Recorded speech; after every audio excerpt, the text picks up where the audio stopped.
Hello dear students, कैसे हो आप सब। Welcome to M I chemistry classes.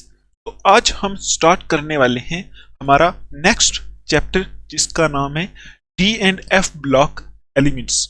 ठीक है, तो चलो जल्दी जल्दी देख लेते हैं कि इस चैप्टर का जो है सिलेबस हमारे जेके बोस में कैसा है। ठीक है, तो ऐसा सिलेबस आपको दिखेगा जम्मू एंड कश्मीर बोर्ड के अंदर। तो आप देख लो, ये 7 मार्क्स का चैप्टर है।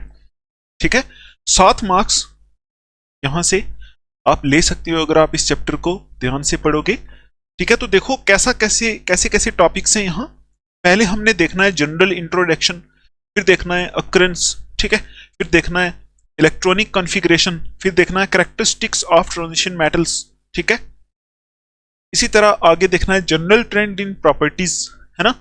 तो ये सिलेबस आप एक बार उठा के अपनी नोटबुक के ऊपर या तो लिख लो या फिर इसको प्रिंट करा के यहाँ अपनी नोटबुक के ऊपर लगवा लो, ताकि आपको पता चलता जाए कि कौन कौन सा टॉपिक हम कवर कर रहे हैं। ठीक है, तो ये चैप्टर जो है उतना ज़्यादा लेंथी नहीं है।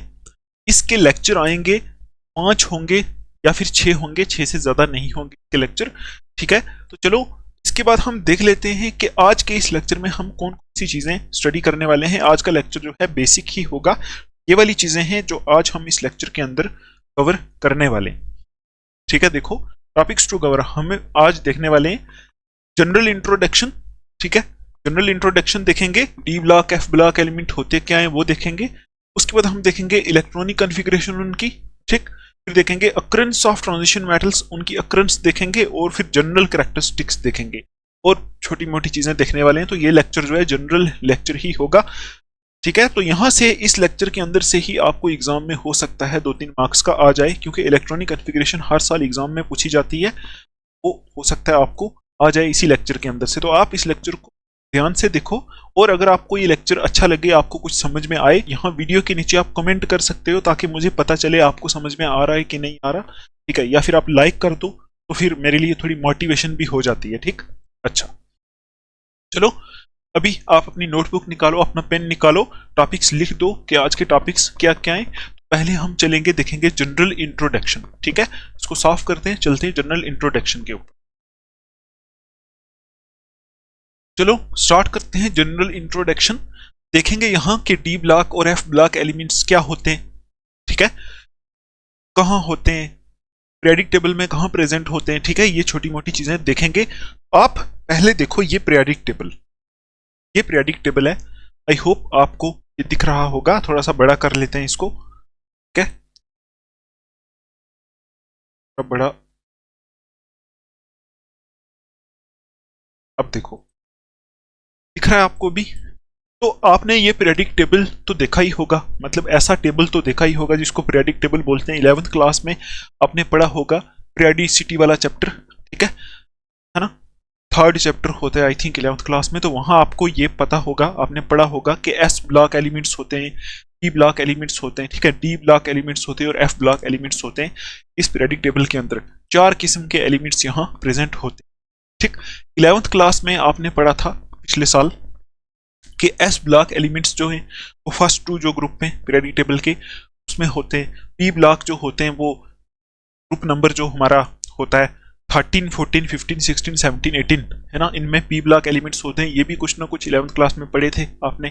ठीक, और अभी हमारा जो चैप्टर है उसका नाम है D and F block elements. तो हमें यहाँ ये देखना है कि डी और एफ ब्लॉक एलिमेंट्स कौन से होते हैं। ठीक, अच्छा तो आप एक काम करो, यहाँ पीरियोडिक टेबल के अंदर आप देखो, देखो मैं पीरियोडिक टेबल के साथ हाथ तो नहीं लगा पाऊंगा, लेकिन यहाँ बना लेते हैं, ऐसे बना लेते हैं थोड़ा सा। पीरियोडिक टेबल ऐसा ही होता है, ऐसा कुछ होता है, ऐसा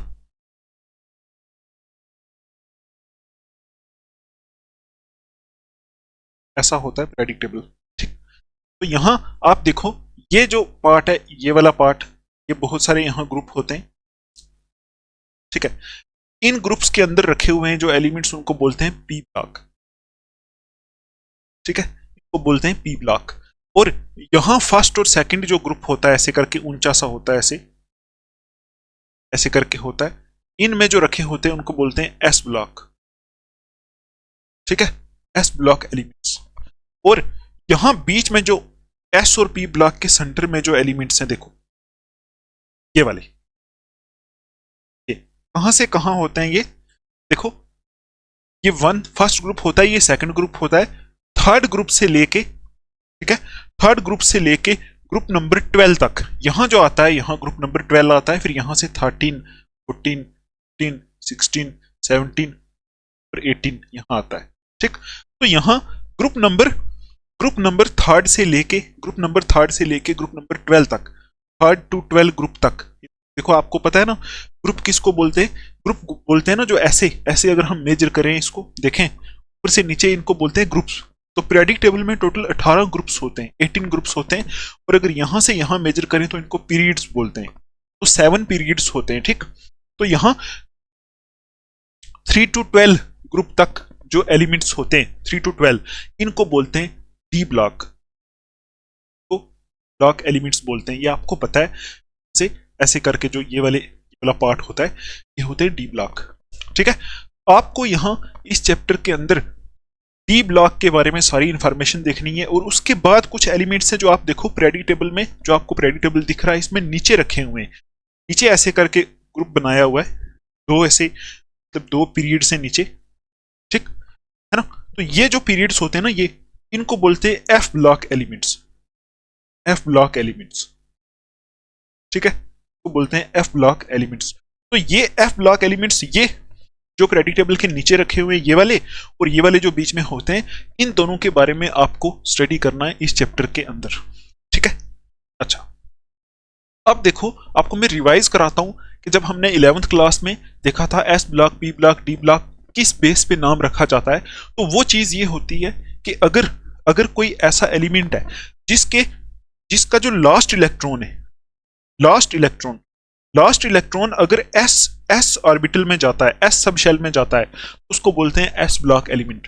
ठीक है, जैसे मैं बोलूं हमारे पास सोडियम है, देखो सोडियम है, ठीक है, सोडियम फर्स्ट ग्रुप का एलिमेंट है, तो सोडियम का जो लास्ट इलेक्ट्रॉन है कहां जाता है, सोडियम का एटॉमिक नंबर होता है 11। ठीक है, तो इलेक्ट्रॉनिक कॉन्फ़िगरेशन क्या होती है, 1s2, 2s2, 2p6, 3s1, ये होती है। तो सोडियम का जो लास्ट इलेक्ट्रॉन है वो एस ऑर्बिटल में जाता है, एस ऑर्बिटल या फिर एस सब शेल आप बोल दो, एस में जाता है, तो इसलिए हम बोलते हैं सोडियम एस ब्लॉक एलिमेंट है। ठीक है ना। इसी तरह और भी, जैसे लिथियम है, इसका एटॉमिक नंबर 3 होता है। ठीक, इसका लास्ट इलेक्ट्रॉन कहां जाता है, इलेक्ट्रॉनिक कॉन्फ़िगरेशन से देखो 1s2, 2s1, लास्ट इलेक्ट्रॉन इसका भी एस में जाता है, एस में, तो इसलिए ये भी क्या है, एस ब्लॉक एलिमेंट है। इसी तरह पी ब्लॉक एलिमेंट होते हैं, इसी तरह डी ब्लॉक होते हैं। पी ब्लॉक एलिमेंट ऐसे होते हैं जिनमें लास्ट इलेक्ट्रॉन पी ऑर्बिटल में जाता है, या फिर पी सब शेल बोल दो। जैसे कार्बन, देखो कार्बन होता है पी ब्लॉक, तो इसकी इलेक्ट्रॉनिक कॉन्फ़िगरेशन करो, इसका एटॉमिक नंबर कितना होता है, hydrogen, helium, lithium, beryllium, boron, carbon, 6, तो इलेक्ट्रॉनिक कॉन्फ़िगरेशन होती है 1s2, 2s2, 2p, ये होती है इलेक्ट्रॉनिक कॉन्फ़िगरेशन। तो देखो लास्ट इलेक्ट्रॉन पी में जा रहा है, ठीक है, देखो 2 इलेक्ट्रॉन इधर, 2 इलेक्ट्रॉन इधर, 4, 1 इलेक्ट्रॉन इधर बरा, 5, जो लास्ट वाला बचा 6th वाला वो भी पी में जा रहा है, इसका मतलब ये कौन सा है, पी ब्लॉक एलिमेंट है। ठीक, इसी तरह आप बोलोगे डी ब्लॉक एलिमेंट्स ऐसे एलिमेंट्स होते हैं जिनमें लास्ट इलेक्ट्रॉन कहां जाता है, डी ऑर्बिटल में, ठीक है, या फिर डी सब शेल आप बोल दो। तो एफ ब्लॉक कौन से होते हैं, ऐसे एलिमेंट्स होते हैं जिनमें लास्ट इलेक्ट्रॉन एफ में जाता है। ठीक है, आई होप इतना आपको समझ में आया होगा। ठीक, ये थोड़ी सी जनरल इंफॉर्मेशन थी। अभी हम सारे एलिमेंट्स देखेंगे कि डी ब्लॉक में कौन से एलिमेंट्स होते हैं, ये हम देखेंगे, एफ ब्लॉक में कौन से होते हैं ये भी हम देखेंगे। उससे पहले हम थोड़ी सी इंट्रोडक्शन लिख लेते हैं। ठीक है, इसको साफ करते हैं, फिर देखते हैं आगे। चलो अभी आप कुछ पॉइंट्स पहले लिख लो जनरल इंट्रोडक्शन में। ठीक है, उसके बाद आपको सारी ही चीजें आस्ता आस्ता समझ में आएंगी। आपको सब्र रखना पड़ेगा। देखो सब्र तो बहुत इंपॉर्टेंट है, उसके बगैर कोई ऑप्शन नहीं है। ऐसा नहीं हो सकता कि मैं 1 मिनट में या 2 मिनट में आपको पूरा लेक्चर समझा दूं, ऐसा नहीं हो सकता। आपको सब्र रखना पड़ेगा, आस्ता आस्ता चलना पड़ेगा, एक एक पॉइंट लिखना पड़ेगा। जैसा ही लेक्चर खत्म होगा आपको सब कुछ ही समझ में आ जाएगा। ठीक है, अगर लेक्चर खत्म जब हो गया उसके बाद आपको कुछ समझ ना आया तो आप लेक्चर मत देखो। ठीक है, लेक्चर खत्म होगा, सब कुछ समझ में आ जाएगा, आपको सारी क्लियरिटी हो जाएगी, इतनी मेरी गारंटी है। अच्छा चलो अभी आप लिखो जनरल इंट्रोडक्शन में कुछ पॉइंट्स। इसी पीरियडिक टेबल को देख देख के लिखेंगे। इसको थोड़ा सा छोटा कर देते हैं, इसी को देख देख के हम लिखने वाले हैं। ठीक, जैसे ही अगर आपको ये पीरियोडिक टेबल देखना हो तो आप इसको अपने फोन में जूम करके देख सकते हो। अच्छा, अभी देखो यहां कुछ पॉइंट्स जनरल इंट्रोडक्शन के अंदर देखो, आप पहले एक पॉइंट लिखो, the D block of the periodic table. The D block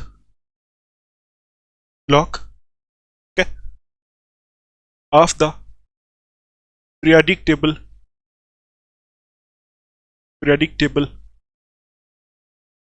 ठीक है, D block of the periodic table contains the elements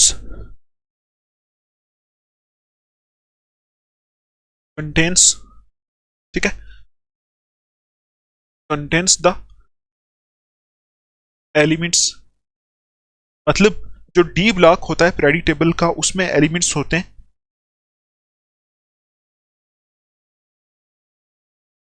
ठीक है, elements of the groups 3 to 12 of the groups 3 to 12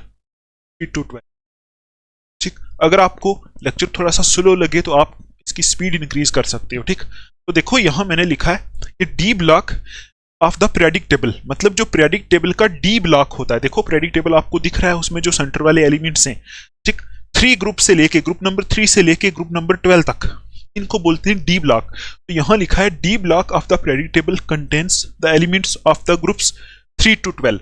वही है कि जो डी ब्लॉक होता है पीरियोडिक टेबल का, उसके अंदर जो एलिमेंट होते हैं वो ग्रुप 3 से 12 तक होते हैं, ठीक है। अच्छा, आगे लिखो, इन विच, ठीक है, in which the D orbitals are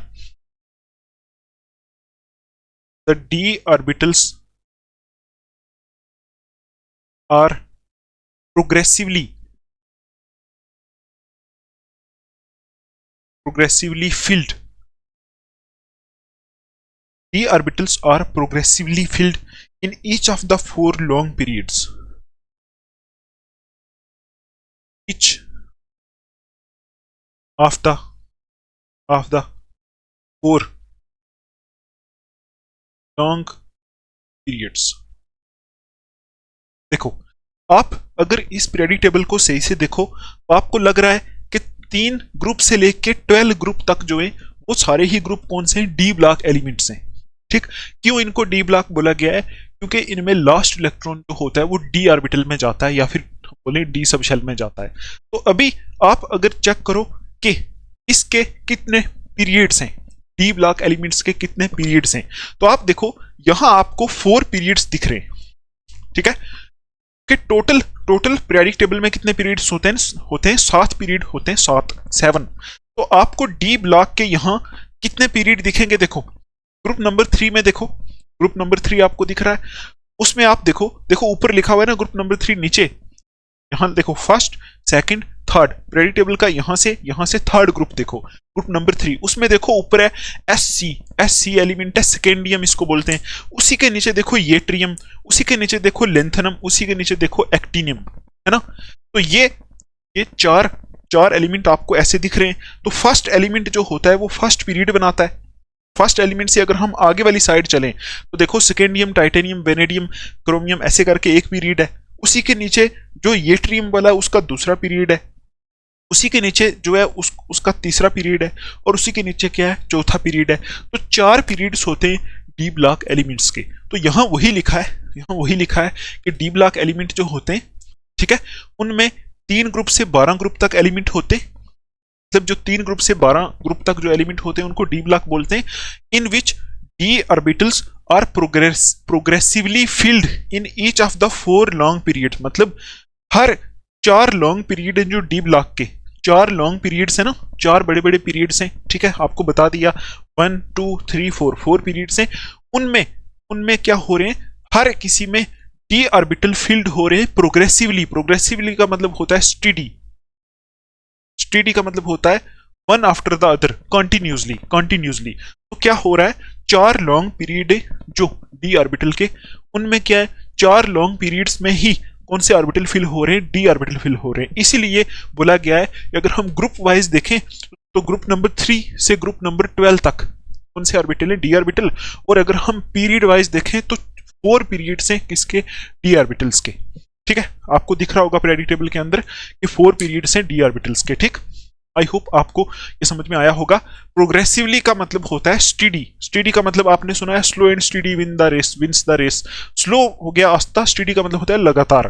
ठीक, तो स्टेडी को आप कंटिन्यूसली भी बोल सकते हो, उसी का ये प्रोग्रेसिवली वर्ड उसी के लिए यूज किया गया है। तो ये जो लाइनें मैंने टेक्स्ट बुक से उठाई है सीधी सीधी इंट्रोडक्शन की। ठीक है, इस लाइन को पढ़ के आपको ये समझ आना चाहिए कि डी ऑर्बिटल जो होते हैं 3 ग्रुप से लेके 12 ग्रुप तक होते हैं। ठीक है, और यहां कितने पीरियड होते हैं डी ऑर्बिटल के, 4 पीरियड्स होते हैं। ठीक है, एक तो सेकेंडियम वाला पीरियड है, उसको आप बोल सकते हो पीरियड नंबर 4, 5, 6, 7। ये वाली period number 4, period number 5, period number 6 और पीरियड नंबर 7, ये आपको समझना है। इतना तो आपको पता ही होगा कि पीरियोडिक टेबल के अंदर ग्रुप्स और पीरियड्स होते हैं, ये तो आपको पता ही होगा। ठीक, अच्छा अभी देखो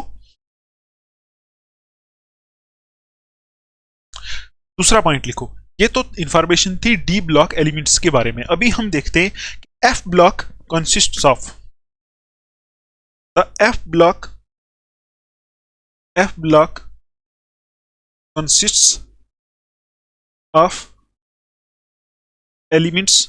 मतलब जो एफ ब्लॉक है वो किससे बना हुआ है, F block consists of elements in which 4f and 5f orbitals are, elements in which 4f and 5f orbitals are progressively filled। तो डी ऑर्बिटल के बारे में आपको थोड़ा सा पता चल गया कि डी ऑर्बिटल जो होते हैं कौन से होते हैं, कहां प्रेजेंट होते हैं। ठीक है, उनमें उनके कितने पीरियड्स होते हैं, कितने ग्रुप्स होते हैं, ये आपको पता चल गया। अभी यहां जो लिखा है कि जो एफ ब्लॉक एलिमेंट्स होते हैं, क्योंकि हमारे चैप्टर का नाम है D and F block elements. ठीक, तभी एफ ब्लॉक के बारे में भी थोड़ी इंट्रोडक्शन लिखना हमारे लिए इंपॉर्टेंट है। तो यहां लिखो, देखो F block consists of elements in which, मतलब जो एफ ब्लॉक है पीरियोडिक टेबल में सबसे नीचे जो रखे हुए एलिमेंट्स हैं उनको बोलते हैं एफ ब्लॉक। ठीक, जो एफ ब्लॉक एलिमेंट्स हैं, मतलब जो एफ ब्लॉक है पीरियोडिक टेबल का, वो बना हुआ है कुछ एलिमेंट से in which 4f and 5f orbitals are progressively field.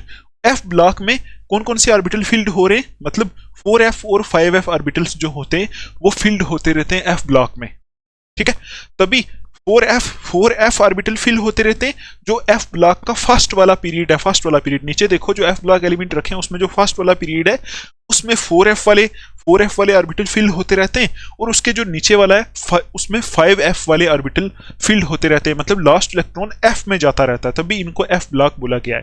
तो लिखा है ऑर्बिटल्स आर प्रोग्रेसिवली फिल्ड, मतलब प्रोग्रेसिवली का मतलब आपको बता दिया कि आस्ता आस्ता 1 by 1 कंटिन्यूसली 4f ऑर्बिटल जो होते हैं वो फिल होते रहते हैं। किसमें, जो डी ब्लॉक का फर्स्ट पीरियड है जहां लिखा हुआ है लेंथानाइड सीरीज। देखो जहां लिखा हुआ है लेंथानाइड सीरीज पीरियोडिक टेबल में, देखो इस जगह से आगे, यहाँ से आगे देखो लेंथानाइड सीरीज लिखा है, इसमें 4f फिल होते रहते हैं, और यहाँ नीचे एक्टिनाइड्स जहां लिखा है यहाँ 5f फिल होते रहते हैं। तो दोनों को मिला के नीचे एफ ब्लॉक जो है उसके अंदर कौन से ऑर्बिटल फिल होते रहते हैं प्रोग्रेसिवली, जैसे जैसे एफ ब्लॉक चलता है तो कौन से ऑर्बिटल फिल होते रहते हैं, एफ ऑर्बिटल फिल होते रहते हैं।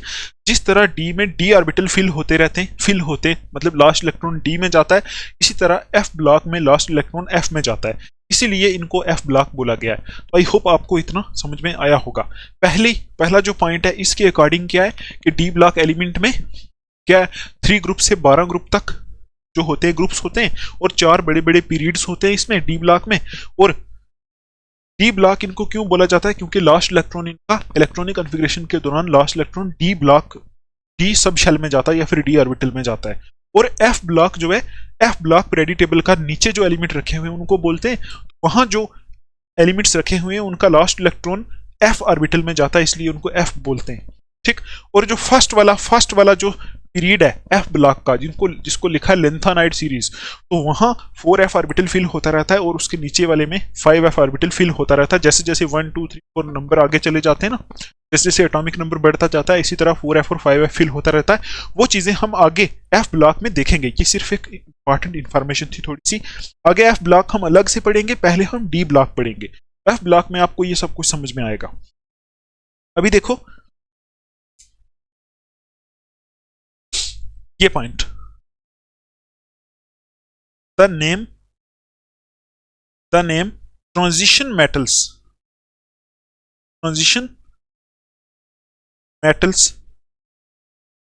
is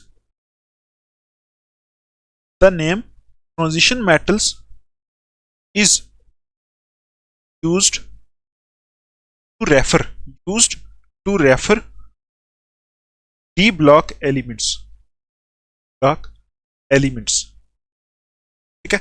आगे लिखो and the name inner transition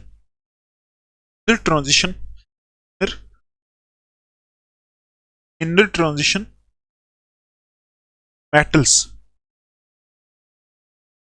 is used to refer f block elements। आप आगे बहुत डिटेल में इन चीजों को पढ़ोगे, अभी सिर्फ थोड़ी सी जनरल इंट्रोडक्शन ऊपर लिखा हुआ है। जनरली आपको पता होना चाहिए एफ ब्लॉक कहाँ होते हैं, एफ ब्लॉक क्यों बोलते हैं उनको, ठीक है, एफ ब्लॉक कहाँ पीरियोडिक टेबल में प्रेजेंट होते हैं। तो वही चीज मैं बता रहा हूं कि ये देखो, ये जो थर्ड पॉइंट है इसमें देखो, जो डी ब्लॉक एलिमेंट्स हैं उनको ट्रांजिशन मेटल्स भी बोला जाता है या फिर उनको ट्रांजिशन एलिमेंट्स भी बोलते हैं, ठीक। और एफ ब्लॉक एलिमेंट्स को इनर ट्रांजिशन एलिमेंट्स या फिर इनर ट्रांजिशन मेटल्स बोलते हैं। तो वही यहां मैंने लिखा है, name transition metals is used to refer D block elements, मतलब डी ब्लॉक एलिमेंट को रेफर करने के लिए नाम ट्रांजिशन मेटल्स भी बोला जाता है, और name inner transition metals is used to refer F block elements. F block elements को रेफर किससे करते हैं, मतलब एफ ऐसे बोल दो, एफ ब्लॉक एलिमेंट्स को इनर ट्रांजिशन मेटल्स या फिर इनर ट्रांजिशन एलिमेंट्स भी बोलते हैं, ये नाम इनको दिए जाते हैं, ठीक है। आई होप इतना आपको समझ में आ रहा होगा। अभी देखो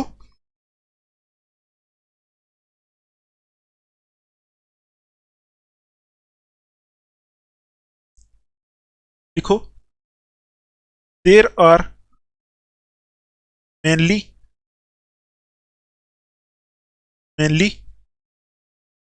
four series of D block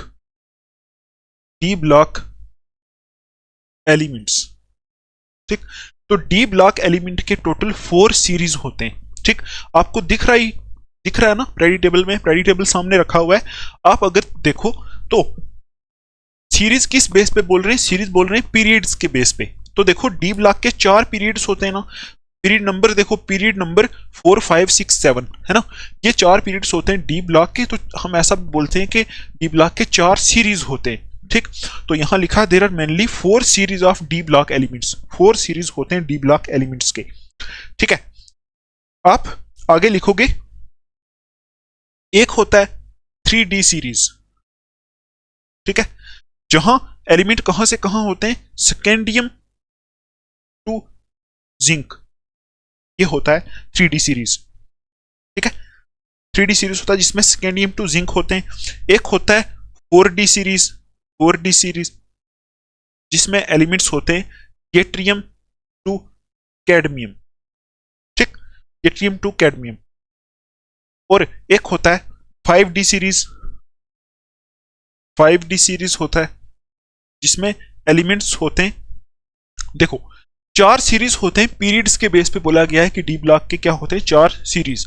तो पहला पीरियड जो है ना, पीरियड नंबर 4, उसमें देखो सेकेंडियम में 21 एटॉमिक नंबर, देखो 21 एटॉमिक नंबर। तो सेकेंडियम से लेके जिंक तक एक डी ब्लॉक का सीरीज बनता है। तो ये जो सीरीज होता है इसमें लास्ट इलेक्ट्रॉन 3D वाले ऑर्बिटल में जाता है, इसलिए इसको 3D सीरीज बोलते हैं। आगे आपको ये समझ में आएगा। तो वही यहां मैंने लिखा है, एक सीरीज होता है 3D सीरीज जिसमें सेकेंडियम टू जिंक तक एलिमेंट्स होते हैं। दूसरा सीरीज होता है 4D सीरीज। तो 4D सीरीज के लिए आप पीरियड नंबर 5 देखो, पीरियड नंबर 5 में देखो सेकेंडियम के सीधा नीचे येट्रियम वाई एटॉमिक नंबर इसका होता है 39। तो 39 एटॉमिक नंबर देखो 21 एटॉमिक नंबर के सीधा नीचे। तो वहां से लेके कैडमियम तक, ठीक है, कैडमियम तक वो जो होता है उसको बोलते हैं 4d सीरीज, क्योंकि इन एलिमेंट्स में लास्ट इलेक्ट्रॉन 4d ऑर्बिटल में जाता है, इसलिए इनको 4d सीरीज बोलते हैं। ये दूसरा सीरीज होता है दूसरे पीरियड के हिसाब से, ठीक है, ये ट्रियम टू कैडमियम। और तीसरा जो सीरीज होता है वो होता है 5d सीरीज। तो यहां लेंथनम से लेके, लेंथनम तो थोड़ा सा अलग होता है, आपको मैं बताऊंगा आगे। मतलब लेंथनम के बाद कुछ एलिमेंट्स आ जाते हैं ना, वो बीच में आ जाते हैं ना, है ना। देखो जैसे लेंथनम का यहाँ एटॉमिक नंबर लिखा है 57, और उसके बाद वाला जो एलिमेंट है उसका लिखा है HF, उसका एटॉमिक नंबर लिखा है 72। तो 57 के बाद जो एलिमेंट आते हैं 57 के बाद आता है एटॉमिक नंबर 58 से लेके 71 तक जो होते हैं ना, वो होते हैं इनर ट्रांजिशन, उन्हीं को निकाल के नीचे रखा हुआ है F ब्लॉक। तो इसीलिए यहां लिखते हैं कि 5d सीरीज जो होता है ना, 5d सीरीज कौन सा है, 5d सीरीज क्या, क्यों बोला है इसको, आपको समझ में आ रहा है। देखो पहला d ब्लॉक का सीरीज होता है 3d सीरीज, ठीक, फिर होता है 4d सीरीज, फिर होता है कौन सा 5d सीरीज। 3d सीरीज बोला है d ब्लॉक के पहले पीरियड को, ठीक है, और 4d सीरीज बोला है डी ब्लॉक के दूसरे पीरियड को, और 5d सीरीज बोला है डी ब्लॉक के थर्ड पीरियड को, ठीक। जहां लेंथनम से लेके कहां तक जाता है सिस्टम, लेंथनम के बाद हैफनियम से लेके जिंक तक जाता है, ठीक है। आई होप आपको ये पता चल रहा होगा। तो यहां देखो मैंने यही लिखा है, मेनली 4 सीरीज होते हैं डी ब्लॉक एलिमेंट्स के, 4 सीरीज होते हैं। एक सेकेंडियम वाला सीरीज हो गया, एक उसके नीचे येट्रियम वाला सीरीज हो गया, उसके नीचे लेंथनम वाला सीरीज हो गया, और उसके नीचे कौन सा हो गया, एक्टिनम वाला सीरीज, ठीक है, एक्टिनम वाला सीरीज हो गया लेंथनम से नीचे। तो यहां आप वही बोलोगे, जो फर्स्ट सीरीज होता है उसमें इलेक्ट्रॉन 3d में जाते हैं, 3d में जाता है लास्ट इलेक्ट्रॉन, तो इनको बोलते हैं 3d सीरीज। सेकंड जो होता है उसमें 4d में जाता है, मतलब येट्रियम वाला, उसमें लास्ट इलेक्ट्रॉन 4d में जाता है, 4d ऑर्बिटल में, इसलिए इसको बोलते हैं 4d सीरीज। और उसके बाद 5d ऑर्बिटल में जाता है इलेक्ट्रॉन, उसके नीचे वाले में, लेंथनम वाले में, तो इसलिए इसको बोलते हैं 5d सीरीज, ठीक है। और इसके नीचे होता है 6d सीरीज, ठीक। इसमें स्टार्टिंग वाला एलिमेंट एक्टिनियम होता है, एक्टिनम, ठीक है। और यहां आगे कुछ एलिमेंट आगे तक जाते हैं, उनका नाम देख लो, RF से लेके CN तक, RF से लेके CN तक, ठीक। आपको अभी समझ में आएगा कि मैंने ये लेंथनम क्यों लिखा है। मतलब इधर मैंने सीधा येट्रियम टू कैडमियम लिखा है, ठीक है, और इधर मैंने पहले लेंथनम लिखा है, लेंथनम के बाद हैफनियम टू जिंक लिखा है, इधर भी मैंने पहले एक्टिनम लिखा है, फिर RF टू CN लिखा है, ठीक है। ऐसा क्यों लिखा है वो आपको समझ में आएगा, क्योंकि ये लेंथनम के बाद कुछ एलिमेंट यहां से निकाले जाते हैं। देखो लेंथनम जो है ना, ये आपको आई थिंक समझ नहीं आ रहा होगा, ठीक है, नहीं आ रहा होगा, आपको पता नहीं है कि लेंथनम क्या है, वो क्या है ना। अभी आप इतनी टेंशन मत लो, अभी बस आप इसको लिख लो। जैसे हम इलेक्ट्रॉनिक कॉन्फ़िगरेशन देखेंगे ना, तो आपको पता चलेगा कि लेंथनम के बाद कुछ एलिमेंट्स हैं यहां से उठाए हुए हैं। जो लेंथनम का एटॉमिक नंबर जो है ना, लेंथनम का एटॉमिक नंबर होता है 57। देखो लेंथनम जो है ना, उसका एटॉमिक नंबर होता है 57, और यहां आगे हैफनियम जो आता है, इसका एटॉमिक नंबर आ जाता है 72, ठीक। और 58 से लेके 50 एटॉमिक नंबर 58 से लेके 71 तक यहां से एलिमेंट्स निकाले हुए हैं, और वो नीचे रखे हुए हैं, नीचे किस में, F ब्लॉक में रखे हैं। तो इसलिए यहां लिख देते हैं कि लेंथनम पहला है, उसके बाद हैफनियम से लेके जिंक तक जो है यहां सा सीरीज आता है 5d सीरीज। अभी आप इतनी टेंशन मत लो, इस पॉइंट से आप इतना समझो कि डी ब्लॉक के कितने सीरीज होते हैं, 4 सीरीज होते हैं। पहला सीरीज कौन सा होता है, 3d सीरीज, फिर 4d सीरीज, फिर 5d सीरीज, और फिर 6d सीरीज। ये 6d 4d सीरीज क्यों बोला है, क्योंकि जो 3d सीरीज है वो पहला सीरीज है डी ब्लॉक का, तो इसमें इलेक्ट्रॉन लास्ट डी में जाता है। 4d सीरीज जो है डी ब्लॉक का दूसरा सीरीज है, इसमें लास्ट इलेक्ट्रॉन 4d में जाता है। और 5d सीरीज डी ब्लॉक का तीसरा सीरीज है, जिसमें लास्ट इलेक्ट्रॉन 5d ऑर्बिटल में जाता है। और 6d सीरीज डी ब्लॉक का कौन सा, 5th सीरीज है,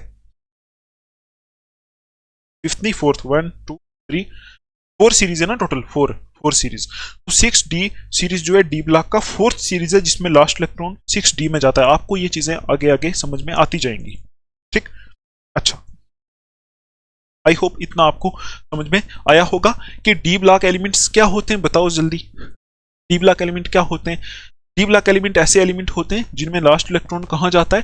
डी ऑर्बिटल पे जाता है। ठीक, डी डी ऑर्बिटल, देखो ऐसे समझो, डी ब्लॉक के कितने ग्रुप होते हैं टोटल? ग्रुप नंबर 3 से लेके ग्रुप नंबर 12 तक डी ब्लॉक होते हैं।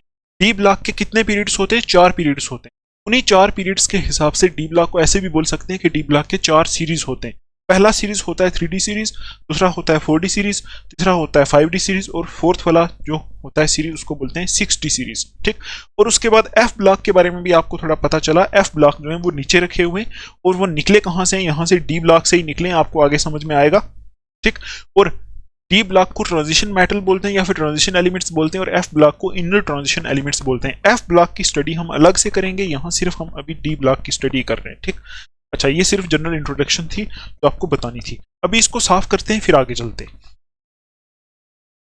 अभी आप आगे 1-2 पॉइंट और ऐड करो इसी जनरल इंट्रोडक्शन के अंदर, क्योंकि टेक्स्ट बुक के ऊपर लिखे हुए हैं वो पॉइंट्स, तो आप लिखो लिखो यहां originally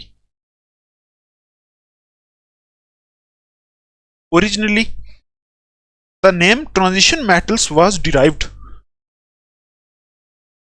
the name transition metals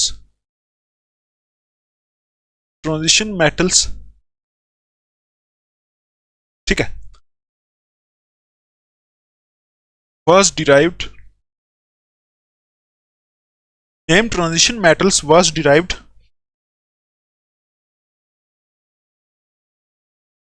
from the fact that, ठीक है, from the fact that their chemical properties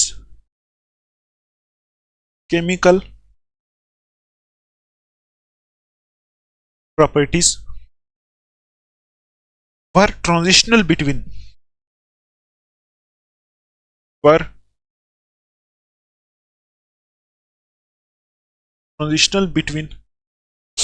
ठीक है,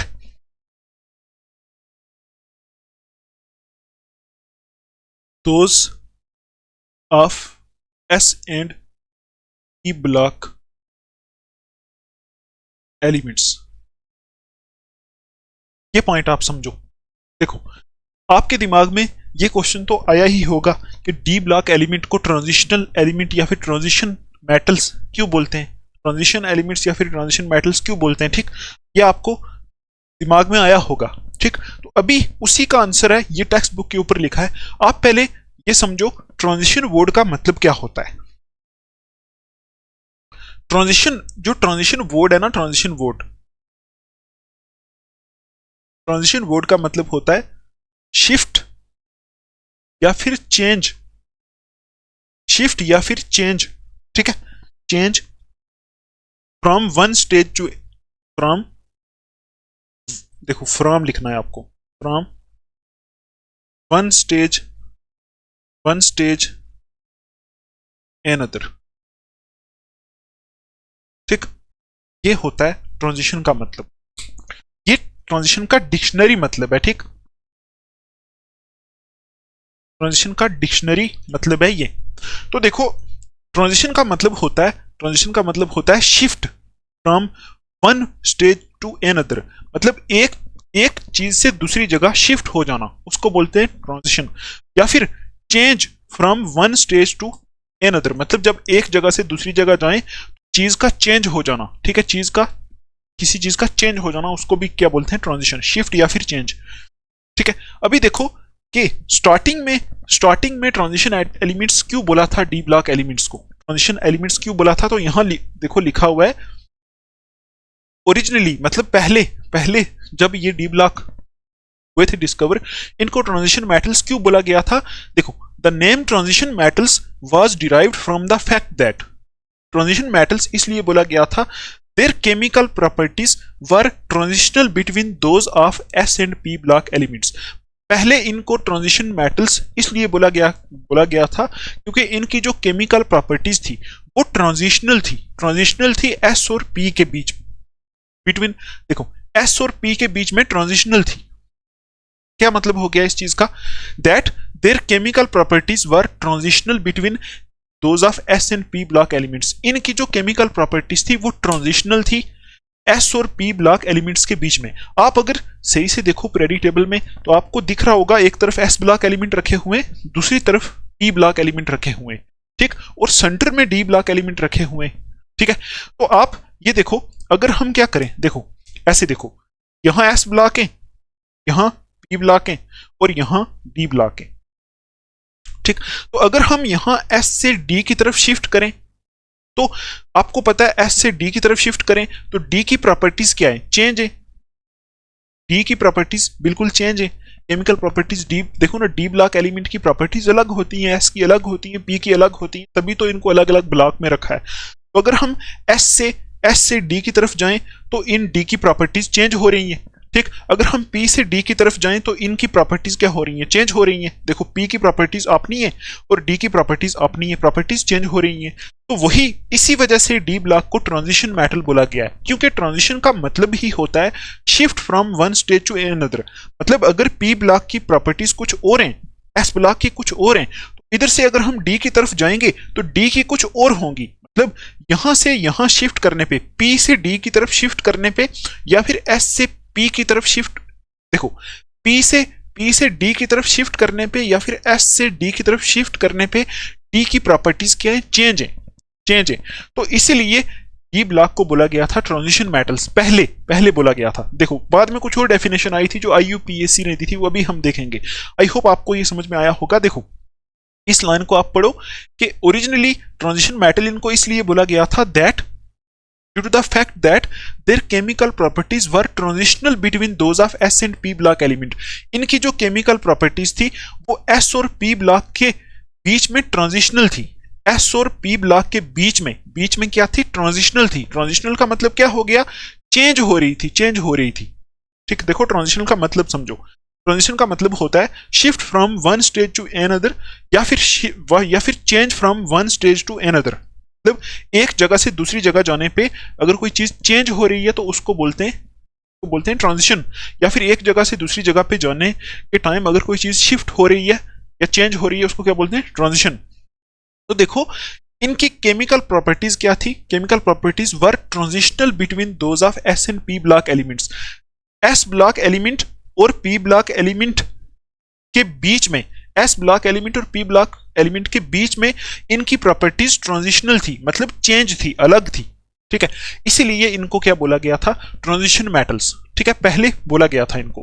तो बाद में क्या हुआ, बाद में एक डेफिनेशन इनकी चेंज हो गई। मतलब IUPAC ने एक डेफिनेशन दी जिसमें क्या बोला गया था, तो देखो वो डेफिनेशन आप लिखो। Now according to IUPAC, I hope आपको ये पॉइंट समझ में आया होगा कि पहले इनको ट्रांजिशन मेटल क्यों बोला गया था, क्योंकि इनकी प्रॉपर्टीज एस और पी के बीच में थी। मतलब एस और पी से अलग थी। जैसे ही हम एस से डी की तरफ जा रहे थे तो, या फिर पी से डी की तरफ जा रहे थे तो पी से जब डी के ऊपर पहुंचते थे तो इसकी प्रॉपर्टीज क्या हो रही थी, शिफ्ट। मतलब एलिमेंट्स की प्रॉपर्टीज, पी एलिमेंट से पी ब्लॉक एलिमेंट से डी की तरफ जा रहे थे तो एलिमेंट्स की प्रॉपर्टीज शिफ्ट हो रही थी, मतलब चेंज हो रही थी। इसी तरह एस से जब पी की तरफ जा रहे थे तो एलिमेंट्स की प्रॉपर्टीज डी के ऊपर आते आते चेंज हो रही थी। इसलिए पहले इनको बोल दिया था ट्रांजिशन मेटल्स, क्योंकि ट्रांजिशन का मतलब भी यही होता है, change, shift from one stage to another, ठीक है। तो अभी नाउ अकॉर्डिंग टू IUPAC, अभी IUPAC ने क्या बोला है, IUPAC के अकॉर्डिंग जो डेफिनेशन है उन्होंने बोला है कि transition metals are defined as, now according to IUPAC, अब लिखो transition metals are defined as transition metals are defined as metals which have incomplete d subshell, are defined as metals which have incomplete d subshell, ठीक है। metals जिनमें which have incomplete d subshell, आगे लिखो either in neutral atom or in their ions or their ions। ये अभी जो definition है वो है ट्रांजिशन मेटल्स की डेफिनेशन।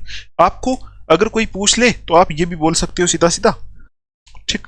ये डेफिनेशन किसने दी है? अभी IUPAC ने ये डेफिनेशन निकाल के दी है। बोला है कि ट्रांजिशन मेटल्स, आप ऐसे मेटल्स को बोलोगे जिनमें जो डी सबशेल है वो इनकम्प्लीट है। इनकम्प्लीट है, इनकम्प्लीट का मतलब होता है जिसमें डी सबशेल टोटली फील्ड नहीं है, पूरा फील्ड नहीं है। आपको पता है जो डी सबशेल होता है ना, डी सबशेल में टोटल कितने इलेक्ट्रॉन आते हैं? 10 इलेक्ट्रॉन। 1 2 3 4 5 ऑर्बिटल होते हैं डी, तो एक ऑर्बिटल में 2 इलेक्ट्रॉन, 2 में ऐसे करके पूरे डी सबशेल में टोटल 10 इलेक्ट्रॉन आते हैं, ठीक। तो अगर कोई ऐसा मेटल है या फिर ऐसा एलिमेंट है जिसमें डी में टोटल 10 इलेक्ट्रॉन भरे हुए हैं, इसका मतलब ये पूरा फील्ड है, डी फील्ड है पूरा। तो अगर कोई ऐसा है जिसमें डी में कुछ ना कुछ खाली है, जैसे 9 भरे हुए हैं या फिर 8 भरे हुए हैं या फिर एक कुछ ना कुछ खाली है, तो इनकम्प्लीटली फील्ड ऐसे डी सबशेल को बोलते हैं, इसमें कुछ ना कुछ डी ऑर्बिटल में इलेक्ट्रॉन खाली है ना। तो वही है ऐसे ऐसे मेटल जिनमें डी सबशेल जो है वो इनकम्प्लीटली फिल्ड है, ऐसे मेटल्स को बोलते हैं ट्रांजिशन मेटल्स बोला जाता है। ये किसने बोला? IUPAC ने। तो यहां देखो वही लिखा है। नाउ आजकल की जो डेफिनेशन है अकॉर्डिंग टू IUPAC, मतलब IUPAC के अकॉर्डिंग क्या है? Transition metals are defined as metals. Transition metals ऐसे मेटल्स होते हैं which have incomplete d subshell, जिनका डी सबशेल इनकम्प्लीट हो, ठीक है। और कहां इनकम्प्लीट हो? इधर इन न्यूट्रल एटम, या तो न्यूट्रल, उनके न्यूट्रल एटम में इनकम्प्लीट हो या फिर उनकी आयनिक फॉर्म में इनकम्प्लीट, ठीक है। न्यूट्रल एटम में इनकम्प्लीट हो या फिर उनकी आयनिक फॉर्म में इनकम्प्लीट हो, ऐसे मेटल्स को हम क्या बोलते हैं? Transition metals. ये बोला है किसने? IUPAC ने। आई होप आपको ये समझ में आया होगा। ये 2 पॉइंट्स आपको क्लियर हुए होंगे। पहले क्या बोला था? पहले ये बोला जाता था कि डी ब्लॉक की जो प्रॉपर्टीज है वो ट्रांजिशनल है एस और पी के बीच में, मतलब वो एस और पी के कंपैरिजन में वो उसके बीच में आती हैं, एस और पी से चेंज होती हैं प्रॉपर्टीज, है ना, डी की चेंज हो जाती हैं प्रॉपर्टीज, है ना, इसलिए इनको ट्रांजिशन मेटल्स बोला गया डी को। तो बाद में IUPAC ने ये बोला कि ट्रांजिशन मेटल्स ऐसे मेटल्स होते हैं, उन्होंने ये बोल दिया कि आप ट्रांजिशन मेटल्स ऐसे मेटल्स को बोलो जिनका डी ऑर्बिटल जो है वो इनकम्प्लीटली फिल्ड हो। इनकम्प्लीटली फिल्ड का मतलब मैंने आपको बता दिया कि पूरे का पूरा फिल ना हो, कुछ ना कुछ उसमें जगह हो, ऐसे ऐसे मेटल्स को हम बोलेंगे कौन से मेटल्स? ट्रांजिशन मेटल्स, ठीक। अच्छा, जैसे इस बेस पे एक पॉइंट आप और ऐड कर लो। देखो, zinc cadmium and mercury, zinc cadmium and mercury of group 12। अगर आप ग्रुप 12 देखो पीरियोडिक टेबल का, ठीक, तो ये डी ब्लॉक में ही आता है। देखो 12, जिसमें जिंक कैडमियम और मरकरी ये 3 एलिमेंट्स हैं। तो zinc cadmium and mercury of group 12 have full D10 configuration, have full D10 configuration. Configuration का मतलब है इलेक्ट्रॉनिक कॉन्फ़िगरेशन, ठीक। जो देखो जिंक कैडमियम और मरकरी जो है ना, ग्रुप नंबर 12 पीरियोडिक टेबल, इनकी अगर हम कॉन्फ़िगरेशन देखें, मरकरी Hg, ये देखो Hg लिखा हुआ है, zinc cadmium mercury of group 12 have full D10। इनकी अगर हम कॉन्फ़िगरेशन चेक करें, इलेक्ट्रॉनिक कॉन्फ़िगरेशन जो हम आगे देखेंगे इसके बाद वही टॉपिक आएगा, तो इनकी D10 कॉन्फ़िगरेशन होती है। तो आपको पता है अगर D10 हो जाए तो इसका मतलब D पूरा फील्ड है, ठीक है, D कंप्लीटली फील्ड है, ठीक है। तो यहां लिखा है जिंक कैडमियम एंड मरकरी, इनकी क्या होती है? D10 कॉन्फ़िगरेशन होती है in ground state, in ground state, ठीक है, ground state as well as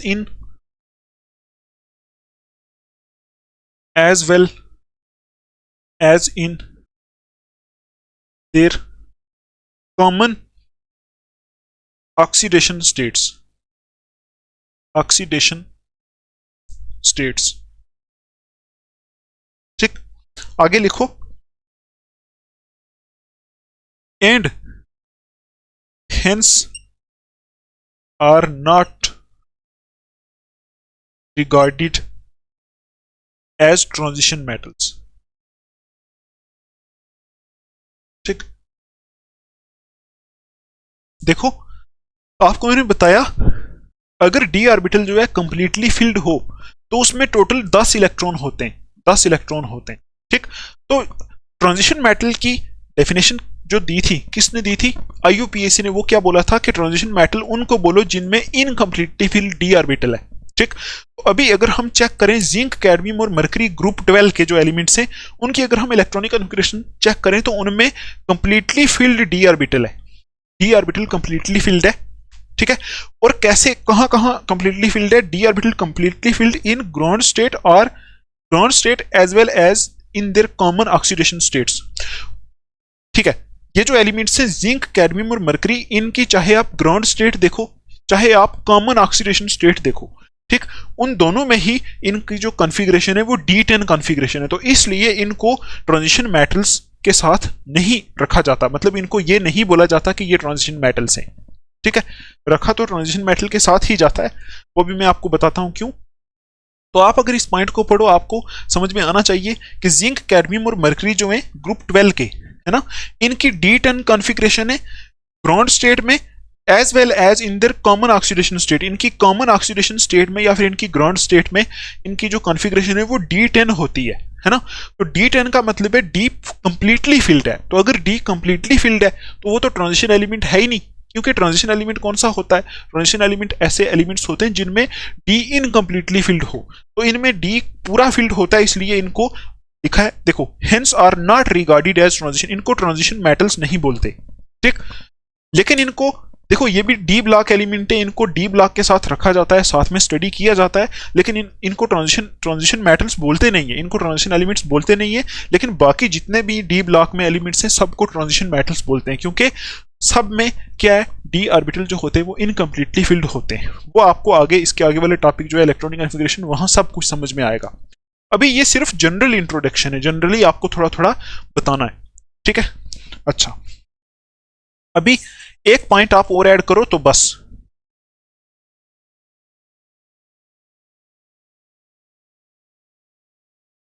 आपको मैं एक बात और बोल देता हूं कि इन मेटल्स के ऊपर, ये जो ट्रांजिशन मेटल्स है ना, इनके ऊपर जो नॉन ट्रांजिशन मेटल्स हैं उनके ऊपर जो थ्योरी लगती है, देखो वैलेंस बॉन्ड थ्योरी जो होती है या फिर कोई और थ्योरी जो नॉन ट्रांजिशन एलिमेंट के ऊपर लगती है, जैसे पी ब्लॉक या फिर एस ब्लॉक के ऊपर जो थ्योरीज लगती हैं, वो थ्योरीज जो है इनके ऊपर भी अप्लाई हो सकती है। ठीक है, डी ब्लॉक एलिमेंट्स के ऊपर भी वो थ्योरीज अप्लाई हो सकती है। ये पॉइंट आपको याद रखना है, इतना इंपॉर्टेंट नहीं है वो, ठीक है, क्योंकि आपको यहां से एग्जाम में कुछ नहीं आने वाला। तो उसके बाद आप एक पॉइंट और लिख लो कि डी ब्लॉक जो है वो क्यों हमारे लिए इंपॉर्टेंट है पढ़ना, क्योंकि इसमें बहुत सारे प्रीशियस मेटल्स जो हैं वो इसी के अंदर आते हैं। जैसे देखो, ये पॉइंट आप ऐड करो, last point, various precious metals, various precious metals, ठीक है, लाइक प्रीशियस मेटल कौन से होते हैं? कीमती, जैसे गोल्ड, प्लेटिनम, ठीक है, गोल्ड, प्लेटिनम, सिल्वर एटसेट्रा, ये सारे प्रीशियस मेटल जो है, और इंडस्ट्रियली इंपॉर्टेंट, लिखो, एंड करके लिखो, एंड इंडस्ट्रियली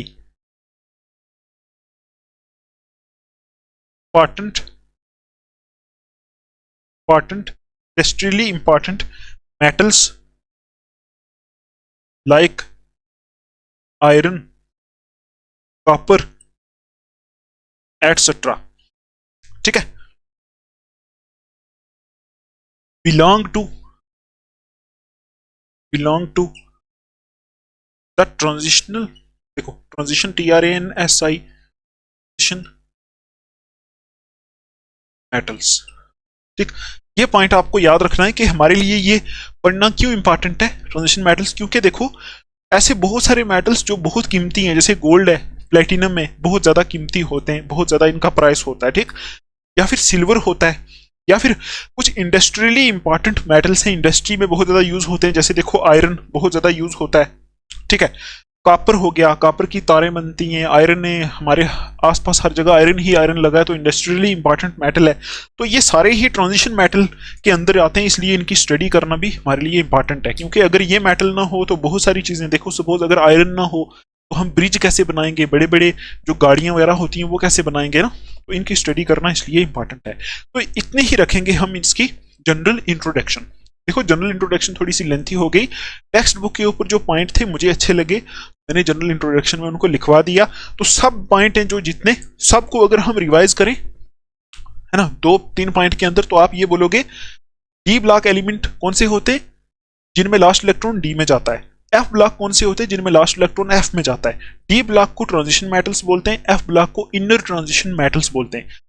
हमें अभी सिर्फ स्टडी करनी है डी ब्लॉक की, तो इसलिए हम यहां थोड़ा सा डी ब्लॉक के बारे में देख रहे थे, ठीक है ना। तो हमने ये बोला डी ब्लॉक को ट्रांजिशन मेटल्स क्यों बोलते हैं, क्योंकि इन 2 रीजन है इसके, क्योंकि इनकी जो प्रॉपर्टीज हैं एस और पी के बीच में आती हैं, इसलिए इनको ट्रांजिशन बोलते हैं, ट्रांजिशन मेटल बोलते हैं। और दूसरा जो IUPAC ने डेफिनेशन दी कि ऐसे मेटल को आप ट्रांजिशन मेटल बोल सकते हो जिनकी क्या बोला, ऐसे मेटल को आप ट्रांजिशन मेटल बोल सकते हो जिनका डी सब शेल जो है वो इनकम्प्लीट है, ठीक। और इस बेस पे हमने ये देखा कि जिंक, कैडमियम और मर्करी जो है ये ट्रांजिशन मेटल्स नहीं है, क्योंकि इनका डी सब शेल कंप्लीट है।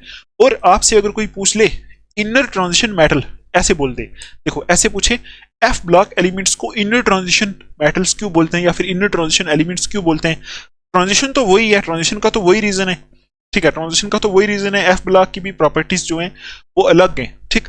तो इनको इनर ट्रांजिशन इसलिए बोलते हैं क्योंकि ये ट्रांजिशन मेटल्स के अंदर से ही निकाले हुए हैं, ठीक है, ट्रांजिशन मेटल्स के अंदर से ही एफ ब्लॉक को निकाला हुआ है, वहां से ही निकाल के बाहर रखा हुआ है, वो हम आगे अभी देखने वाले हैं टॉपिक में, ठीक, इसलिए इनको इनर ट्रांजिशन एलिमेंट्स बोलते हैं, ठीक। अच्छा, और क्या बताया मैंने आपको, यही कुछ चीजें बताई जनरल इंट्रोडक्शन में। तो ये आप लिखो अपनी नोटबुक के ऊपर, उसको पढ़ो, अगर कुछ प्रॉब्लम आती है टेलीग्राम ग्रुप बना हुआ है, उसकी लिंक दे दूंगा मैं डिस्क्रिप्शन में, और कहाँ दे दूंगा, कमेंट्स में, ठीक। तो वहां से आप मेरे से पूछ सकते हो, कोई प्रॉब्लम आती है हम डिस्कस कर सकते हैं।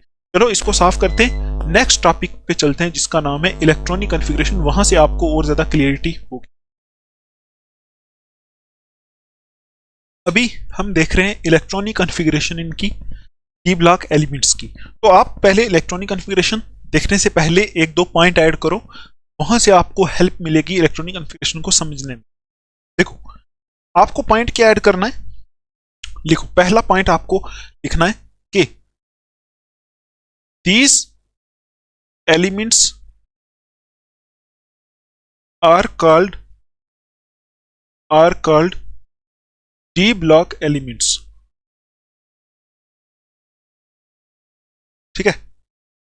These elements are called D block elements since in them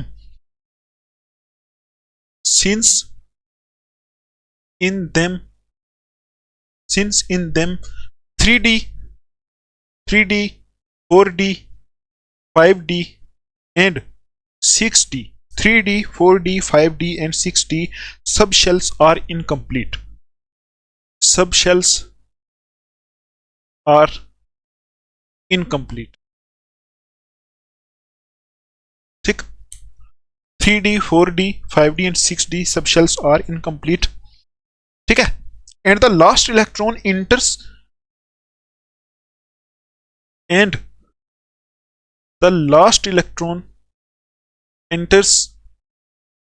ठीक है, लास्ट इलेक्ट्रॉन एंटर्स,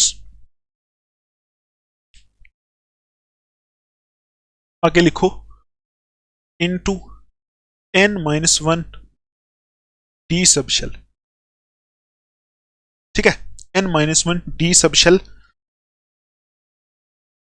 या फिर इसको पेनल्टीमेट शेल बोलते हैं।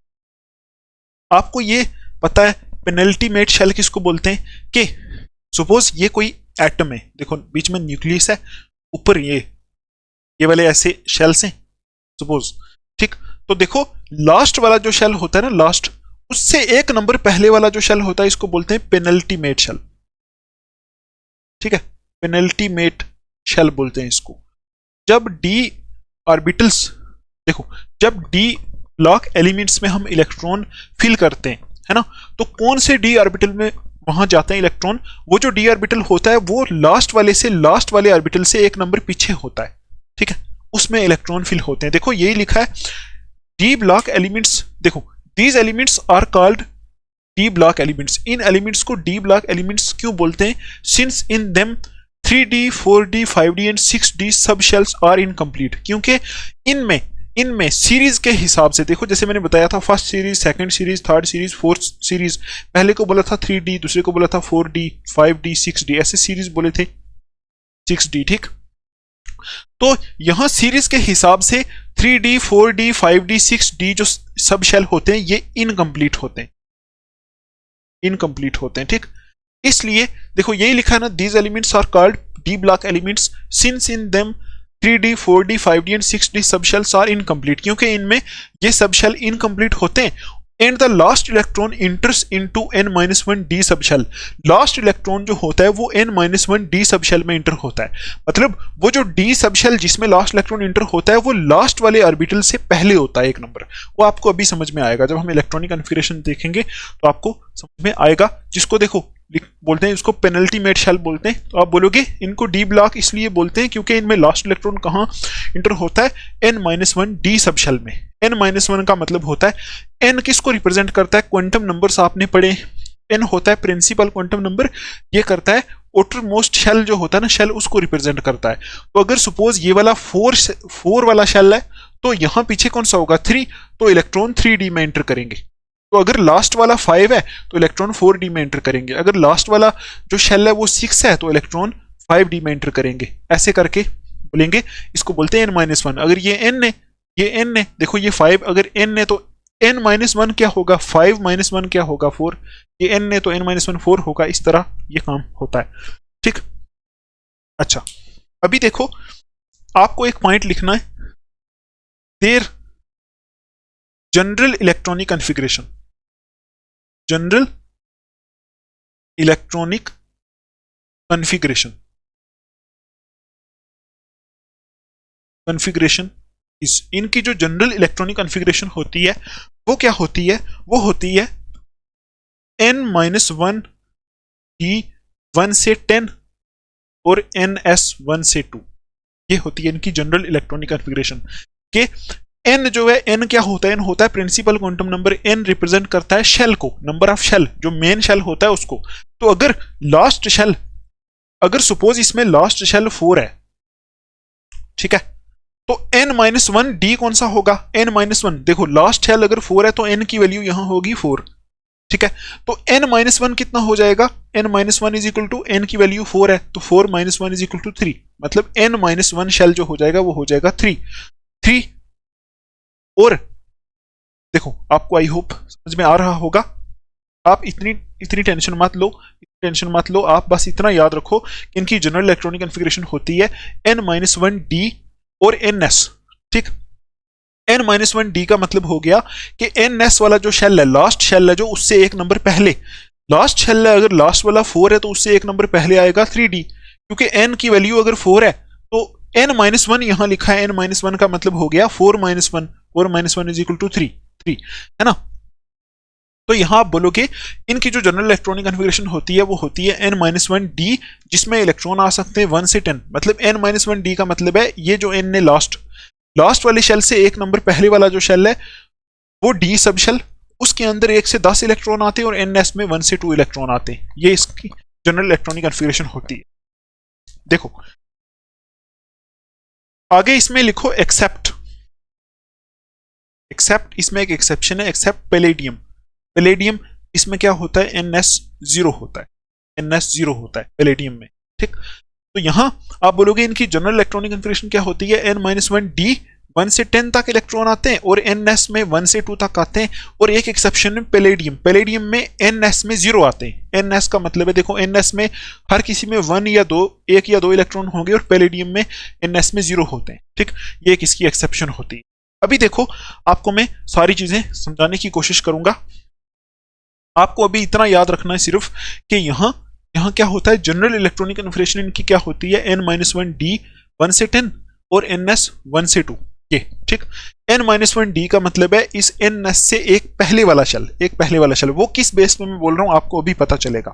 जैसे देखो अर्गोन जो है ना, अर्गोन 18 एटॉमिक नंबर, ठीक है, ये होता है, इसकी इलेक्ट्रॉनिक कन्फिग्रेशन करो, यही होगी ना 1s2 2s2 2p6 3s2 3p6, ठीक है, यही होगी 6 2 8 6 14 15 16 17 18, तो यही होगी इसकी इलेक्ट्रॉनिक कन्फिग्रेशन अर्गोन की, ठीक। अगर आप कैल्शियम की इलेक्ट्रॉनिक कन्फिग्रेशन देखो, कैल्शियम का एटॉमिक नंबर 20 होता है, तो इसकी क्या होगी 1s2 1s2 2s2 2p6 3s2 3p6, ठीक है। और आपको एक चीज पता है अफबो प्रिंसिपल, वो क्या बोलता है कि पहले ऐसे करके बनाते हैं जिसको 1s 2s 2p 3s 3p 3d 4s 4p 4d 4f, ठीक है, ये आपको पता है। इसी तरह 5s 5p 5d 5f ऐसे करके बनाते हैं ना अफबो प्रिंसिपल, ठीक, तो ऐसे लगा देते हैं इसमें, ये आपने 11th क्लास में पढ़ा था, ऐसे लगाते हैं, ठीक है, और फिर ऐसे कर देते हैं, तो यहां से इसको ऐसे करते हैं, से इसको ऐसे कर देते हैं, यहां से ऐसे कर देते हैं, ऐसे। ये क्या है, ये अफबो प्रिंसिपल है। ये क्या बोलता है, ये बोलता है कि पहले 1s भरा जाएगा, फिर 2s, फिर 2p, फिर 3s, फिर 3p, ठीक है, फिर 3p के बाद 3d नहीं भरा जाएगा, 3p के बाद 4s भरा जाएगा, ठीक है, 4s भरा जाएगा, और 4s के बाद कौन भरा जाएगा 3d, 4s के बाद 3d भरा जाएगा। तो इसको यूज करते हैं हम यहाँ, जैसे देखो अगर हम कैल्शियम की इलेक्ट्रॉनिक कन्फिग्रेशन देखें तो यहाँ यही आएगा 1s2 2s2 2p6 3s2 3p6। अब 3p6 हो गया, ये तो आपको पता होना चाहिए कि देखो s में 2 इलेक्ट्रॉन आते हैं, p में 6 इलेक्ट्रॉन आते हैं, 1 2 3 4 5 6 इलेक्ट्रॉन आते हैं, और d में कितने आते हैं 10 इलेक्ट्रॉन आते हैं, 1 2 3 4 5 6 7 8 9 10, ये आपने 11th क्लास में पढ़ा है।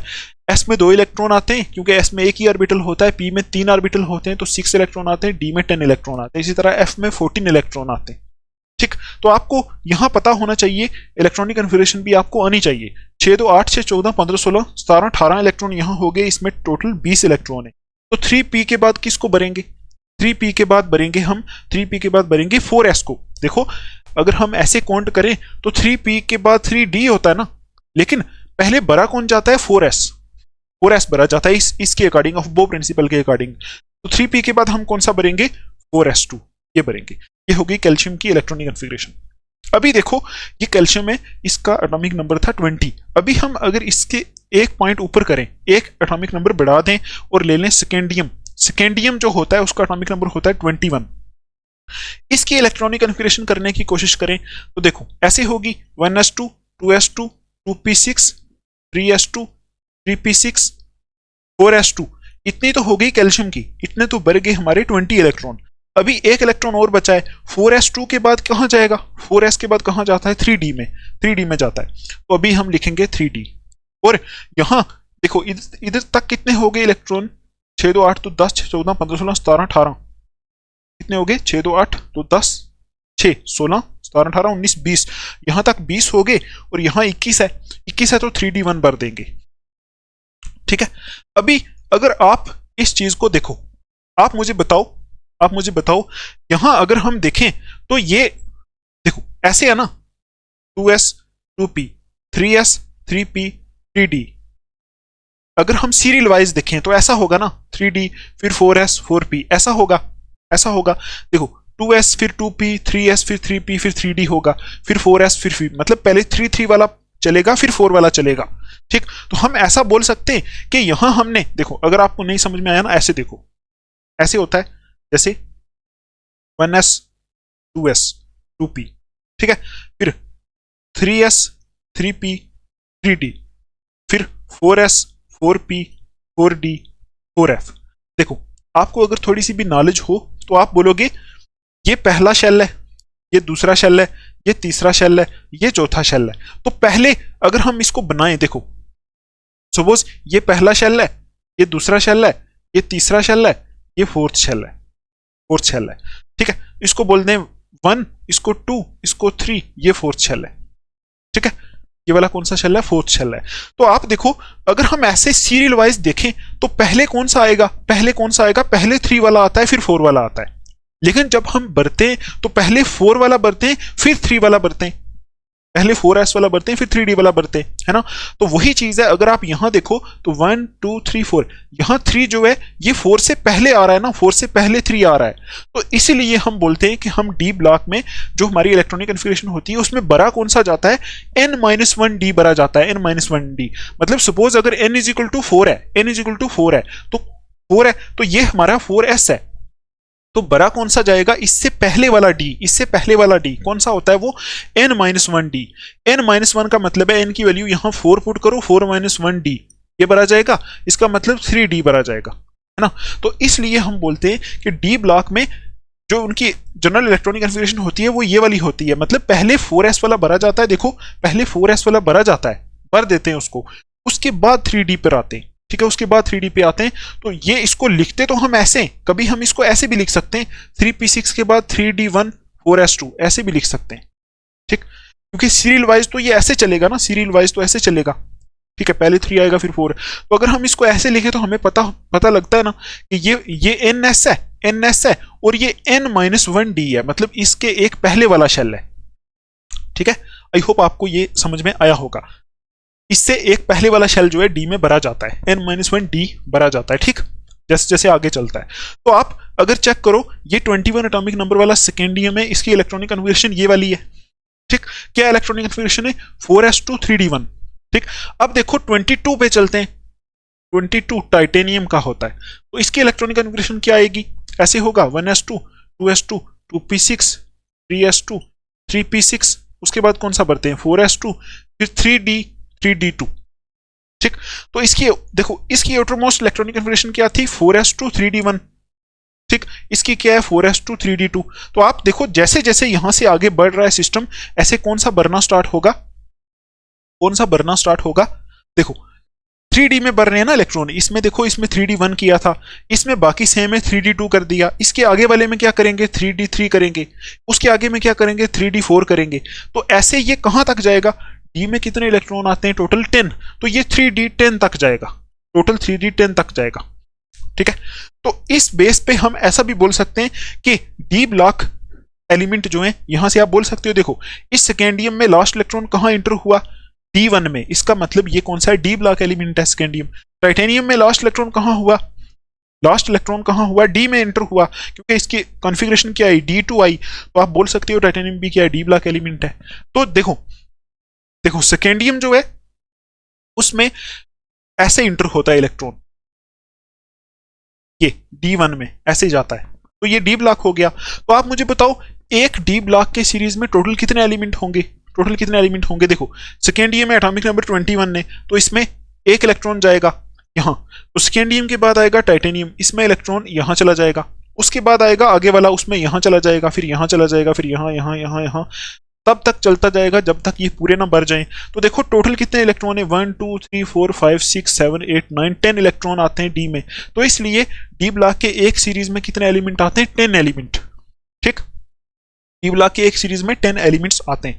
तो ऐसे आपको ये चीजें याद रखनी है, दिमाग में रखनी है, ठीक।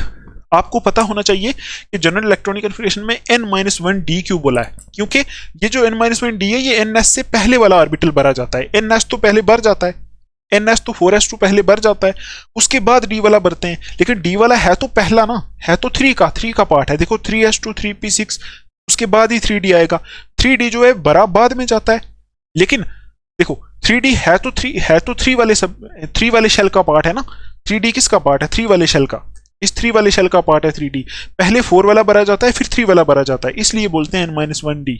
अगर 4 को अगर हम n बोल दें तो इससे पहले वाला d भरा जाता है, 4 के पहले वाला, ठीक। 4 के पहले वाला d कौन सा होता है, 3d। ये ऐसे करके ये जनरल इलेक्ट्रॉनिक कन्फिगरेशन होती है। आई होप आपको इतना समझ में आया होगा, ठीक है। अभी हम चलते हैं सीधा सीधा देखते हैं इनकी इलेक्ट्रॉनिक कन्फिगरेशन, ठीक। एक चीज और मैं यहां यूज करूंगा, देखो ऐसे इलेक्ट्रॉनिक कन्फिगरेशन नहीं लिखेंगे हम, आपको पता है जैसे करते हैं ना नोबल गैसेस का यूज, है ना, नोबल गैसेस का यूज करते हैं। जैसे देखो अगर हम यहां देखें, ये नोबल गैस की कॉन्फ़िगरेशन है 18, ये वाली, तो इस इतनी इलेक्ट्रॉनिक कन्फिग्रेशन को हम क्या बोल सकते हैं, आर्गॉन बोल सकते हैं। ये आपको पहले से ही पता है। सपोज जैसे ये कैल्शियम की इलेक्ट्रॉनिक कन्फिग्रेशन है, तो 18 इलेक्ट्रॉन कहाँ पूरे होते हैं, 2 2 4 6 10 2 12 6 18 यहां तक। तो इसकी इलेक्ट्रॉनिक कन्फिग्रेशन को हम ऐसे भी बोल सकते हैं, आर्गॉन आर्गॉन 4s2 ऐसे भी बोल सकते हैं। इसी तरह यहाँ ये सेकेंडियम की इलेक्ट्रॉनिक कन्फिग्रेशन है, यहां तक तो वही है, यहां तक तो आर्गॉन है, तो यहां बोल देंगे आर्गॉन यहां तक हो गया, 18 इलेक्ट्रॉन यहां तक हो गए, आगे 4s2 3d1 ने 4s2 3d1 ने ऐसा हो गया। ठीक, तो यहां हम नोबल गैसेस की यूज करके आगे चलेंगे। ठीक, जहां तक ये 18 होंगे उनको आप आर्गॉन बोल सकते हैं, क्योंकि आर्गॉन के 18 होते हैं, ये आपने 11th क्लास में पढ़ा होगा। ठीक है, तो अगर आपसे कोई पूछ ले सेकेंडियम जिसका एटॉमिक नंबर 21 है, इसकी इलेक्ट्रॉनिक कन्फिग्रेशन क्या होगी, तो आप बोलोगे आर्गॉन आर्गॉन कितने हो गए, आर्गॉन के 18 होते हैं 18। उसके बाद 3 बच गए, 3 जो बच गए वो कहां कहां बरे, 4s2 में, इसके बाद आता है 4s2 ये तो बरेगा, और 3d1 में ये हो गए 18 19 20 21 ये हो गए, ऐसे करके चलेगा। ठीक है, अभी इसको साफ करते हैं, सीधा चलते हैं, अपनी इलेक्ट्रॉनिक कन्फिग्रेशन देख लेते हैं। तो यहां हमने ये लिख दिए हैं सारे के सारे डी ब्लॉक एलिमेंट्स जो हमें पढ़ने हैं। देखो सीरीज तो इसके टोटल 4 सीरीज होते हैं डी ब्लॉक के, 3D 4D 5D 6D, लेकिन 6D वाले रेडियो एक्टिव होते हैं, उनकी स्टडी हमें नहीं करनी पड़ती, हम सिर्फ इन 3 सीरीज को देखेंगे। ठीक है, बाकी जो प्रॉपर्टीज है वो हमारे सिलेबस में सिर्फ फर्स्ट सीरीज की है, लेकिन हमें इलेक्ट्रॉनिक कन्फिग्रेशन तीनों की देखनी है। देखो आपको पहले क्या करना है, इनके एटॉमिक नंबर लिखने हैं। तो अगर आप रेडी टेबल में देखोगे तो इसका एटॉमिक नंबर होता है 21, सेकेंडियम ये होता है टाइटेनियम, इसका एटॉमिक नंबर 22, यहाँ 21 से स्टार्ट होता है, 22 23 24 25 26 27 28 29 और 30 तक जाता है। ठीक है, ये होता है इस सीरीज का एटॉमिक नंबर। तो आपको मैं इनको याद करने की ट्रिक्स बताता हूं, पहले इनको याद कैसे करते हैं उससे पहले देखो एटॉमिक नंबर लिख लेते हैं। ये पीरियोडिक टेबल है, यहां से भी आप देख सकते हो, इसका स्टार्ट होता है 39 से। ठीक है, और उसके बाद लिंथनम 57, इसका होता है 57, और उसके बाद आपको लिखना है 72, यहां स्टार्ट होता है 72 से। ठीक है, अभी इनको कंप्लीट कर लेते हैं पहले एटॉमिक नंबर्स को। तो आपको पता है एटॉमिक नंबर को यहां लिखते हैं इस तरफ, तो तभी मैं यहां लिख रहा हूं 39 40 41 42 43 44 45 46 47 और 48। ठीक, एटॉमिक नंबर आसानी से आप याद रख सकते हो। अभी मैं आपको इनको याद करने की ट्रिक्स बताऊंगा। तो पहला एटॉमिक नंबर 21 से स्टार्ट होता है, फिर 39 से, और यहाँ 57 लिंथनम का होता है। 57 के बाद 58 से लेके 71 तक एलिमेंट्स को यहाँ से निकाल के नीचे एफ ब्लॉक में रखा जाता है। वो एफ ब्लॉक में रखा जाता है ना, जो वो लिंथनम के आगे से निकाला जाता है। ठीक, तो उनको बोलते हैं इनर ट्रांजिशन मेटल्स। ठीक है, की स्टडी हम करेंगे, तो यहां से उनको निकाला जाता है। तो इसीलिए वो वाला जो यहां से पार्ट निकाल के यहां रखा जाता है पीरियोडिक टेबल में, उसके एटॉमिक नंबर होते हैं 58 से 71 तक। तो अभी हम देख रहे हैं 57 लिंथनम, उसके बाद 72 से ये फिर स्टार्ट हो जाते हैं, 72 73 74 55 6 57 78 79 और 80, ऐसे करके आपको एटॉमिक नंबर याद रखने। ठीक, 57 इसका होता है, 72 से ये स्टार्ट हो जाता है। लिख लिख के प्रैक्टिस करनी है आप। अभी हम देखते हैं कि इनको हम याद कैसे करें। 2 तरीके से आप इनको याद कर सकते हो। एक तरीका है जिसमें आप क्या करोगे, सीरीज वाइज याद करोगे। तो आप पहले लिख लो, इसको बोलते हैं, ये वाला जो होता है ना, इसको बोलते हैं पहले, इसको बोलते हैं 3D सीरीज। ठीक है, या फिर इसको बोलते हैं फर्स्ट ट्रांजिशन सीरीज,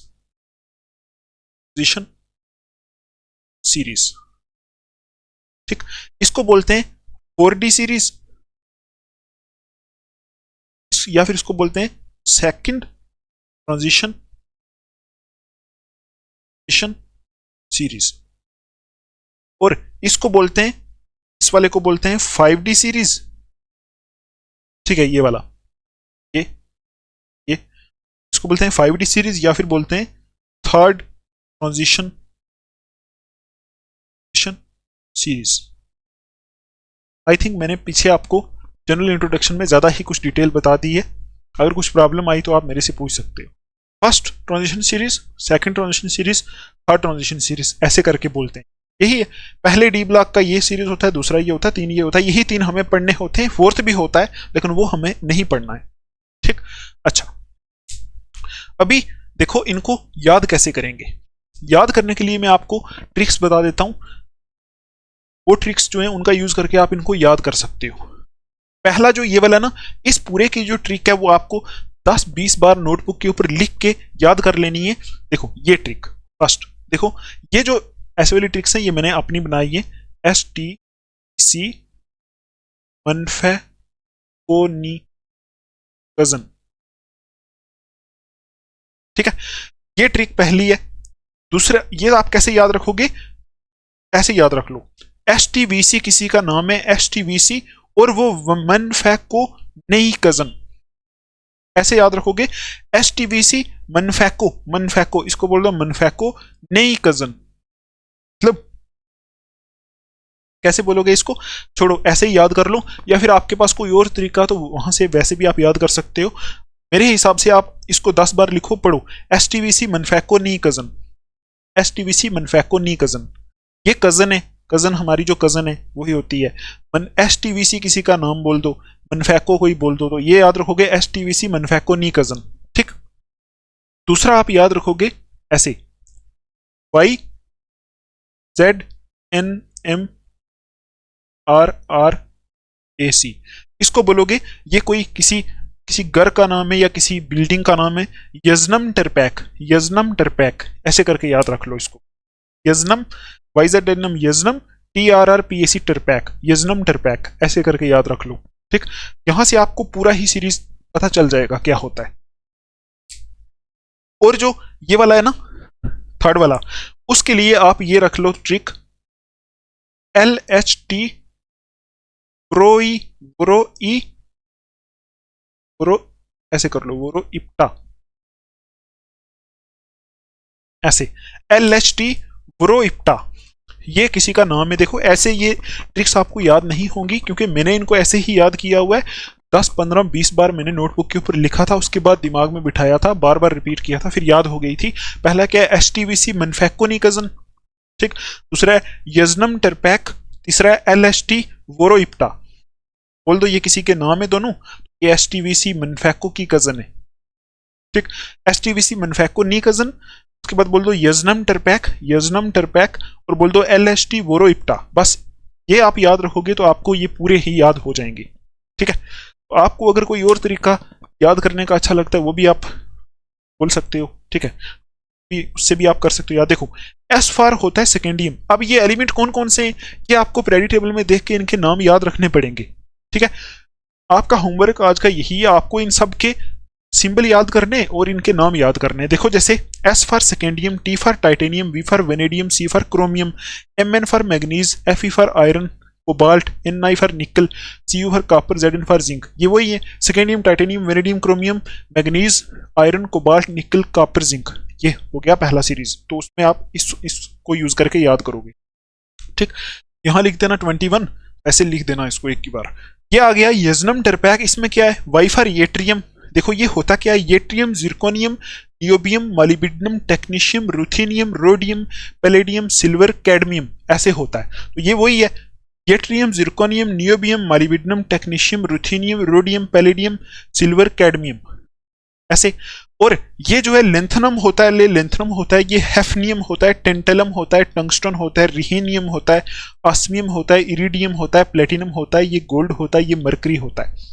ठीक है, तो ये वही है, L for lanthanum, H for hafnium, T for tantalum, W for tungsten, R for rhenium, osmium, iridium, P T for platinum, A for gold और एच फॉर मरकरी। ठीक, ऐसे करके आप इनको याद कर सकते हो। ठीक है, इन तीन ट्रिक्स का यूज करके। तो आपको ये पता होना चाहिए कि किसका एलिमेंट, किस एलिमेंट का क्या सिंबल है। ठीक है, किसका क्या एटॉमिक नंबर है, ऐसे पता होना चाहिए। उसके बाद देखो ये तो आपको ऐसे करके याद करना है, ऐसे सीरीज वाइज इसको याद कर सकते हो। दूसरा एक और भी तरीका है जिसमें आप इसको ऐसे ग्रुप वाइज याद कर सकते हो। ठीक है, मेरे हिसाब से ग्रुप वाइज याद करना ज्यादा इंपॉर्टेंट है। अगर आपने ऐसे याद कर लिया तो आप क्या करो, जब एग्जाम होगा कहीं कुछ भी कोई क्वेश्चन पूछा जाएगा तो आप इनको पहले ऐसे लिख के बना सकते हो ना, ये पूरा सीरीज यहाँ से ऐसे ये वाला लिखो, इसी के नीचे ये वाला लिखो, इसी के नीचे ये वाला लिखो, उस हिसाब से ये पूरा सीरीज बना लो। ठीक, उस हिसाब से आपको ये भी पता चल जाएगा कि नीचे कौन सा आता है इनका यूज करके। तो अगर इनका आप यूज नहीं करना चाहते तो ऐसे भी आप याद कर सकते हो नीचे। तो इनकी जो ट्रिक्स है वो मैंने नहीं बनाई है, वो मैंने किसी टीचर से सीखी थी, वो मैं आपको बता रहा हूं। तो पहली जो इसकी ट्रिक है ना, ये वाली SC, ये वाला देखो, इसका मैं ग्रुप नेम लिख देता हूं यहां। ये ग्रुप नंबर 3 होता है, ये 4 होता है, ये 5 होता है, 6 होता है, ये 7 होता है, ये 8 होता है, 9 होता है, 10, 11, 12। ठीक, ऐसे ग्रुप नंबर होते हैं। तो थर्ड वाला जो है इसको कैसे याद करोगे, पहले को ऐसे लिख लो, सचिन या लक्ष्मण। ठीक है, सचिन या लक्ष्मण, ये लिख लो। ठीक, ये पहले का है। ठीक है, हो जाएगा ना याद। सचिन का मतलब सेकेंडियम येट्रियम, लक्ष्मण मतलब लेंथनम। ठीक, फिर ये जो है ना इसको बोल दो 30,000 हफ्ते, दूसरे को लिख दो, ये थर्ड वाले ग्रुप का है। फोर्थ ग्रुप का जो है वो है 30,000 हफ्ते, ये लिख लो। टाइटेनियम, जिरकोनियम, हैफनियम, 30,000 हफ्ते, ये लिख लो ऐसे। ठीक, और 5 वाला जो है, 5 ग्रुप वाला, देखो 5 ग्रुप वाला, इसमें लिखो वो नवाब था, वो नवाब था। तो V फॉर वो, NB फॉर नवाब, TH था, वो नवाब था, वो नवाब था। इसमें लिखो 6 में आप लिखोगे, 6 वाले में लिखो क्रोमोटन, क्रोमोटन का मतलब है क्रोमियम मॉलिब्डेनम, टन हो गया टंगस्टन होता है ना, ये W का मतलब है टंगस्टन, तो क्रोमोटन ये आ गया, क्रोमोटन। ये जो है ना ये 7 ग्रुप वाला, इसमें लिखो मन तक रे, वो मूवी है ना एक दिल से रे ऐसे करके, तो आप बोल रहे हो मन तक रे, या फिर मन टकरे, मन टक्कर के ऐसे भी बोल सकते हो। मन तक रे मतलब मन तक रे। ठीक है, मन तक रे, मन तक कोई चीज। ठीक, आप बोल सकते हो इसमें 7 वाले में मन तक रे, तो मैग्नीज, टेक्नीशियम, रिहीनियम। ठीक है, मन तक रे। ये जो है इसको आप बोलो 8 ग्रुप वाला, इसको बोलो फीरूअस ऐसे करके याद रख लो, फीरूअस ऐसे करके। तो फीरूअस करोगे तो आयरन, रू का मतलब हो गया रुथेनियम, ओएस का मतलब हो गया ऑस्मियम। ठीक है, ये जो है ना 9 वाला, इसमें याद रखो कौन रहेगा आयरलैंड, कौन रहेगा आयरलैंड। कोबाल्ट रहेगा क्या होता है, रोडियम, इरिडियम। ठीक है, ये आपको याद करने पड़ेंगे, कौन रहेगा आयरलैंड। ये जो है ना 10 वाला ग्रुप, इसमें आप याद रखो नहीं पढ़ोगे पिटोगे। ठीक है, देखो कितनी अच्छी ट्रिक्स हैं, नहीं पढ़ोगे पिटोगे। ठीक, ये आप याद रख लो। तो ये वाला जो है, ये वाला 11 ग्रुप जो है, इसमें क्या याद रखोगे, 11 ग्रुप में याद रखोगे आप ये कौन आगे आया, CU, कौन आगे आया, ये याद रखोगे। कौन कॉपर, ये सिल्वर, गोल्ड। इसमें याद रखोगे 12 वाले ग्रुप में याद रखोगे जिंक कनाडा होगा मतलब जिंक कनाडा में होगा, तो जिंक कनाडा मतलब कैडमियम होगा मतलब मरकरी। तो ऐसे ये ट्रिक्स हैं जिनसे आप इन एलिमेंट्स को याद कर सकते हो। ठीक, उसके बाद आपको मैं एक और चीज बता दूं, वो भी आप नोट कर लो। अगर आपको चाहिए इनके एटॉमिक नंबर, तो वो आपको यहां से रटने नहीं है। तो आपको क्या करना है, आपको ये तो आपको याद होगा, पहला तो आपको याद ही करना पड़ेगा कि किसका एटॉमिक नंबर क्या है, 21 किसका, 22 किसका, ये तो आपको याद करना पड़ेगा। उसके बाद अगर आपको एटॉमिक नंबर चाहिए तो आप क्या करोगे, आप ऐसे करो, देखो ये जो पहले वाला ग्रुप है ना, पहले वाला, इसमें यहां से आपको अगर इसका एटॉमिक नंबर चाहिए तो इसमें आप 18 प्लस कर दोगे। मतलब अगर आपको येट्रियम का एटॉमिक नंबर चाहिए तो सेकेंडियम के एटॉमिक नंबर में 18 प्लस कर दोगे तो ये आ जाएगा। अगर आपको लेंथनम का चाहिए तो इसमें भी आप 18 प्लस करोगे। ठीक है, 39 में 18 प्लस करोगे तो लिंथियम का आ जाएगा। लेकिन बाकी सब में अगर आपको ये वाला चाहिए तो 18 प्लस करोगे, मतलब 22 में 18 प्लस करोगे ये वाला आएगा। तो इसमें अगर आप 32 प्लस करोगे तो ये वाला आएगा। बाकी सब में ठीक। पहले वाले में यहाँ 18 प्लस करो, 21 में 18 प्लस करो ये आएगा, इसमें 18 प्लस करो ये आएगा। बाकी वालों में इसमें 18 प्लस करो ये आएगा, इसमें 32 प्लस करोगे तो ये आएगा। तो अगर आपके पास एटॉमिक नंबर 29 है तो आपको चाहिए इसमें सबसे लास्ट वाले का एटॉमिक नंबर, ठीक है, गोल्ड का। तो आप क्या बोलोगे, इसमें पहले 18 प्लस करो तो ये आएगा, फिर इसमें 32 प्लस करोगे तो गोल्ड का आ जाएगा। ये आपको चीज याद रखनी है। लेकिन पहले वाले में दोनों में 18-18 करने, बाकी वाले में 18 और 32 करने। ठीक, आई होप आपको ये समझ में आया होगा। बाकी सारी ट्रिक्स आपको समझ में आ गई होंगी। उस बेस में आप क्या कर सकते हो, इसको अच्छे से याद कर सकते हो। अच्छा, अभी देखो इन ट्रिक्स को मैं साफ करता हूं, फिर देखते हैं इनकी इलेक्ट्रॉनिक कॉन्फ़िगरेशन क्या होती है। कर दें साफ इनको, लिख लिया आपने, ठीक है।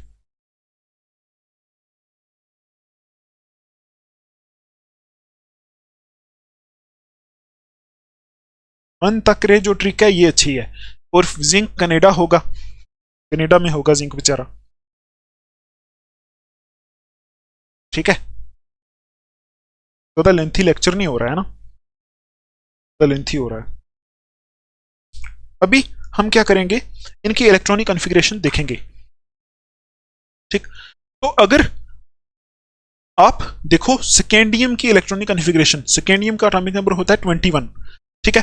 तो इसकी अगर एक्चुअल इलेक्ट्रॉनिक कॉन्फ़िगरेशन मैंने आपको पहले भी लिख के बताई थी, 1s2 2s2 2p6 3s2 3p6 4s2 3d1, ये होती है इसकी actual electronic configuration. 4s2 3d1 last पे आता है। और इससे पहले क्या है देखो, 6 7 8 6 14 15 16 17 18, ये जो इलेक्ट्रॉनिक कॉन्फ़िगरेशन है ये अर्गोन की है। तो इसकी दिख रहा है आपको, अर्गोन सेकेंडियम की इलेक्ट्रॉनिक कॉन्फ़िगरेशन होगी अर्गोन 4s2 3d1, ये होगी। तो आप लिखोगे यहां नोबल गैस कौन सी लेंगे हम, अर्गोन लेंगे। और सेकेंडियम की इलेक्ट्रॉनिक कॉन्फ़िगरेशन क्या है, 4s2 3d1, ऐसे आप लिखोगे, ठीक है। या फिर आप देखो ऐसे भी तो लिख सकते हो, ऐसे लिखो, ऐसे आपको समझ नहीं आएगा। 3d पहले लिखो, 3d1 4s2, क्या आएगी किसकी, 3d1 4s2, यही लिखा ना अभी, 3d1 4s2। देखो 4s2 को बरते तो पहले हैं लेकिन लिखते बाद में लिखोगे तो सही रहेगा। 4s2 को पहले बरते हैं लेकिन 4s2 आगे वाला ऑर्बिटल है, ठीक है, आगे वाला सब शेल है। तो ऐसे लिखोगे 3d1 4s2। आप खुद सोचो 22 एटॉमिक नंबर की क्या इलेक्ट्रॉनिक कॉन्फ़िगरेशन होगी। अब देखो 4s2 तो भरा हुआ है, जैसे से आगे जाएगा डी ऑर्बिटल बढ़ता जाएगा, ठीक है, डी ऑर्बिटल बढ़ता जाएगा। तो यहां इसकी क्या इलेक्ट्रॉनिक कॉन्फ़िगरेशन होगी, 3d2 4s2, ठीक है। पीछे यही अर्गोन लगेगा, अर्गोन 3d2 4s2। अब देखो इसकी क्या होगी, वही 4s2, तो वो तो उसमें आते ही 2 इलेक्ट्रॉन है, उसको तो कुछ फर्क नहीं पड़ेगा। देखो 3d में चेंज होता जाएगा, 3d3 4s2, ठीक, ठीक है। इसमें क्या आएगा, 3d4 4s2, यही आएगा। लेकिन इसमें एक एक्सेप्शन होती है क्रोमियम में। इसमें क्या होता है आपको मैं समझाऊंगा ऐसा क्यों होता है। इसमें इसको आप स्टार लगा लो, इसमें क्या होती है एक्सेप्शन, क्रोमियम में एक्सेप्शन आपको 11th क्लास में भी बताई थी। इसमें जो होता है इसमें 4s2 नहीं होता है, इसमें 4s से एक इलेक्ट्रॉन यहां से उठ के यहां डी में चला जाता है। तो 4s में 2 थे ना, यहां से एक उठ के डी में चला गया, तो डी में कितने हो जाएंगे 5, और 4 में कितने रह जाएंगे 1। तो इसकी इलेक्ट्रॉनिक कॉन्फ़िगरेशन ये होती है, ठीक। अभी देखो इससे आगे वाले में क्या होगा, इसमें जो पहली मैंने लिखी थी वो क्या थी, 3d4 4s2। तो इसमें क्या होगा, 3d5 4s2, ठीक है, ये होगा, ठीक है। इसमें क्या होगा, 3d6 4s2, ये होगा। इसमें क्या होगा, 3d7 4s2, ऐसे बढ़ता जाएगा, एक एक डी बढ़ता जाएगा। किसी किसी में थोड़ी सी क्या होती है, मतलब एक्सेप्शन होती है, यहां मैं आपको बताऊंगा क्यों होती है। यहां आएगा 3d8 4s2, है ना। और ये जो कॉपर है इसमें क्या होना चाहिए था, 3d9 4s2, ये होना चाहिए था, 3d9 4s2 ये होना चाहिए था, ठीक है ना, ऐसा होना चाहिए था। लेकिन इसमें ऐसा होता है, इसमें क्या होता है, इसमें ये चक्कर होता है कि यहाँ भी 4s2 से एक इलेक्ट्रॉन निकल के कहाँ चला जाता है, इसमें डी में। तो डी में पहले 9 थे, अब 10 हो जाएंगे, तो 4 में 1 बच जाएगा। इसकी इलेक्ट्रॉनिक कन्फिगरेशन ये होती है 3d10 4s1। ठीक, तो इसके ऊपर भी स्टार लगा लो, ये भी क्या होता है, एक्सेप्शनल केस होता है।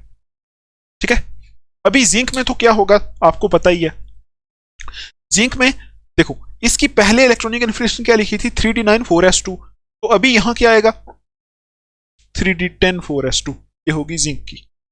ठीक, जो पहले लिखी थी ना उसके हिसाब से आप यहां लिख सकते हो 3d10 4s2। तो यहां ओवरऑल जो एक्चुअल कॉन्फ़िगरेशन जिंक की होगी वो होगी आर्गन 3d10 4s2। तो आप अगर सही से चेक करो तो हमने यहां देखा कि इसमें डी में टोटल इलेक्ट्रॉन कितने आते हैं, 10। तो जिंक के अंदर टोटल डी में पूरे 10 ही भरे हुए हैं।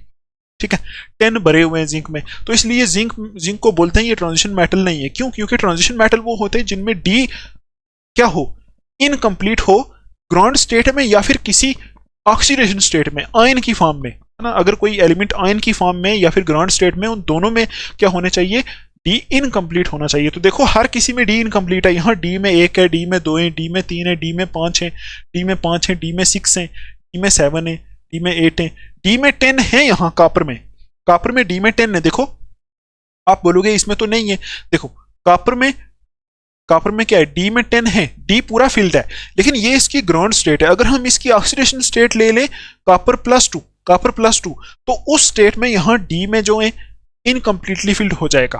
कैसे, देखो कापर प्लस 2 का मतलब है इसमें से हम 2 इलेक्ट्रॉन निकाल देंगे। तो एक इलेक्ट्रॉन एस से निकालेंगे, पहले एस से निकालेंगे तो हो जाएगा 4s0, और एक इलेक्ट्रॉन डी से निकालेंगे तो हो जाएगा 3d9। तो इसकी ऑक्सीडेशन स्टेट +2 में इसमें क्या है, देखो अभी ऑक्सीडेशन स्टेट +2 में ये आयन बन गया ना, ये कॉपर 2 प्लस आयन बन गया। तो इस आयन में क्या है, 3d9 इलेक्ट्रॉनिक कन्फिगरेशन है, मतलब डी इनकम्प्लीटली फील्ड है। तो यही डेफिनेशन पहले लिखी थी ना, या तो ग्राउंड स्टेट में या आयन की फॉर्म में। इसमें देखो आयन बना के डी में जो है, डी में क्या है, मतलब कॉमन आयन होने चाहिए, ऐसे आयन होने चाहिए जो आयन बन सके। तो आयन बना के कॉपर 2 प्लस आयन बना के 3d9 है। तो इसलिए ये भी क्या है, डी ब्लॉक एलिमेंट है, ये आयनिक फॉर्म में इसमें भी डी इनकम्प्लीट है। आई होप आपको ये समझ में आया होगा। ठीक, लेकिन जिंक में अगर आप आयन भी बना दो, सपोज यहाँ Zn2 प्लस बना दो, Zn2 प्लस बनाओगे तो यहाँ 4s से 2 इलेक्ट्रॉन निकलेंगे, तो 4s0 हो जाएगा, फिर भी 3d10 है। तो इसलिए यहाँ डी, मतलब जब इसका कॉमन आयन आप बना भी दोगे, कोई जो कॉमन आयन जो बन सकता है, उसके बाद भी 3d10 है, इसलिए ये ट्रांजिशन मेटल नहीं है। तो ये होती है इनकी क्या, electronic configuration.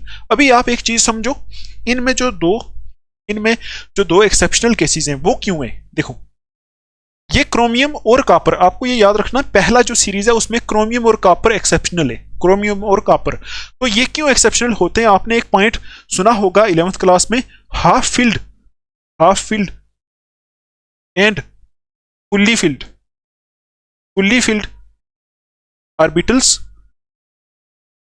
Orbitals are extra stable.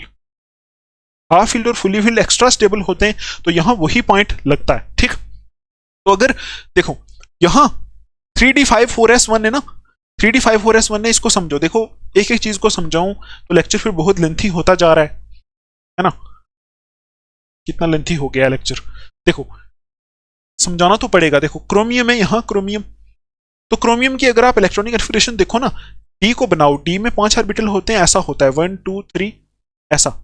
इसमें कितने, 1 2 3 4 5, और एस में कितने, 1। तो देखो इसमें होना क्या चाहिए था, होना चाहिए था ऐसा, D4S2 होना चाहिए था ऐसा।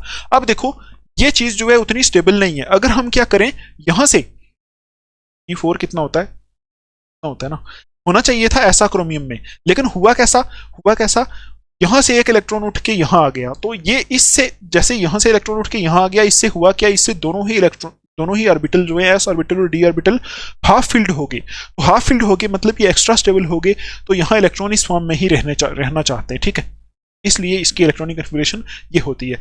यही सेम सिस्टम यहाँ कॉपर में लगता है, क्योंकि कॉपर में फुल्ली फील्ड, अगर देखो होनी क्या चाहिए थी इसकी, 3d9 4s2 ये होनी चाहिए थी, लेकिन इसमें 3d9 वाला जो है, 9 वाला फुल्ली फील्ड नहीं है। तो अगर यहां से एक इलेक्ट्रॉन यहां आ जाए तो ये फुल्ली फील्ड हो जाएगा 3d10, तो ये एक्स्ट्रा स्टेबल होता है। तो ये 4s वाला उस टाइम हाफ फील्ड हो जाएगा।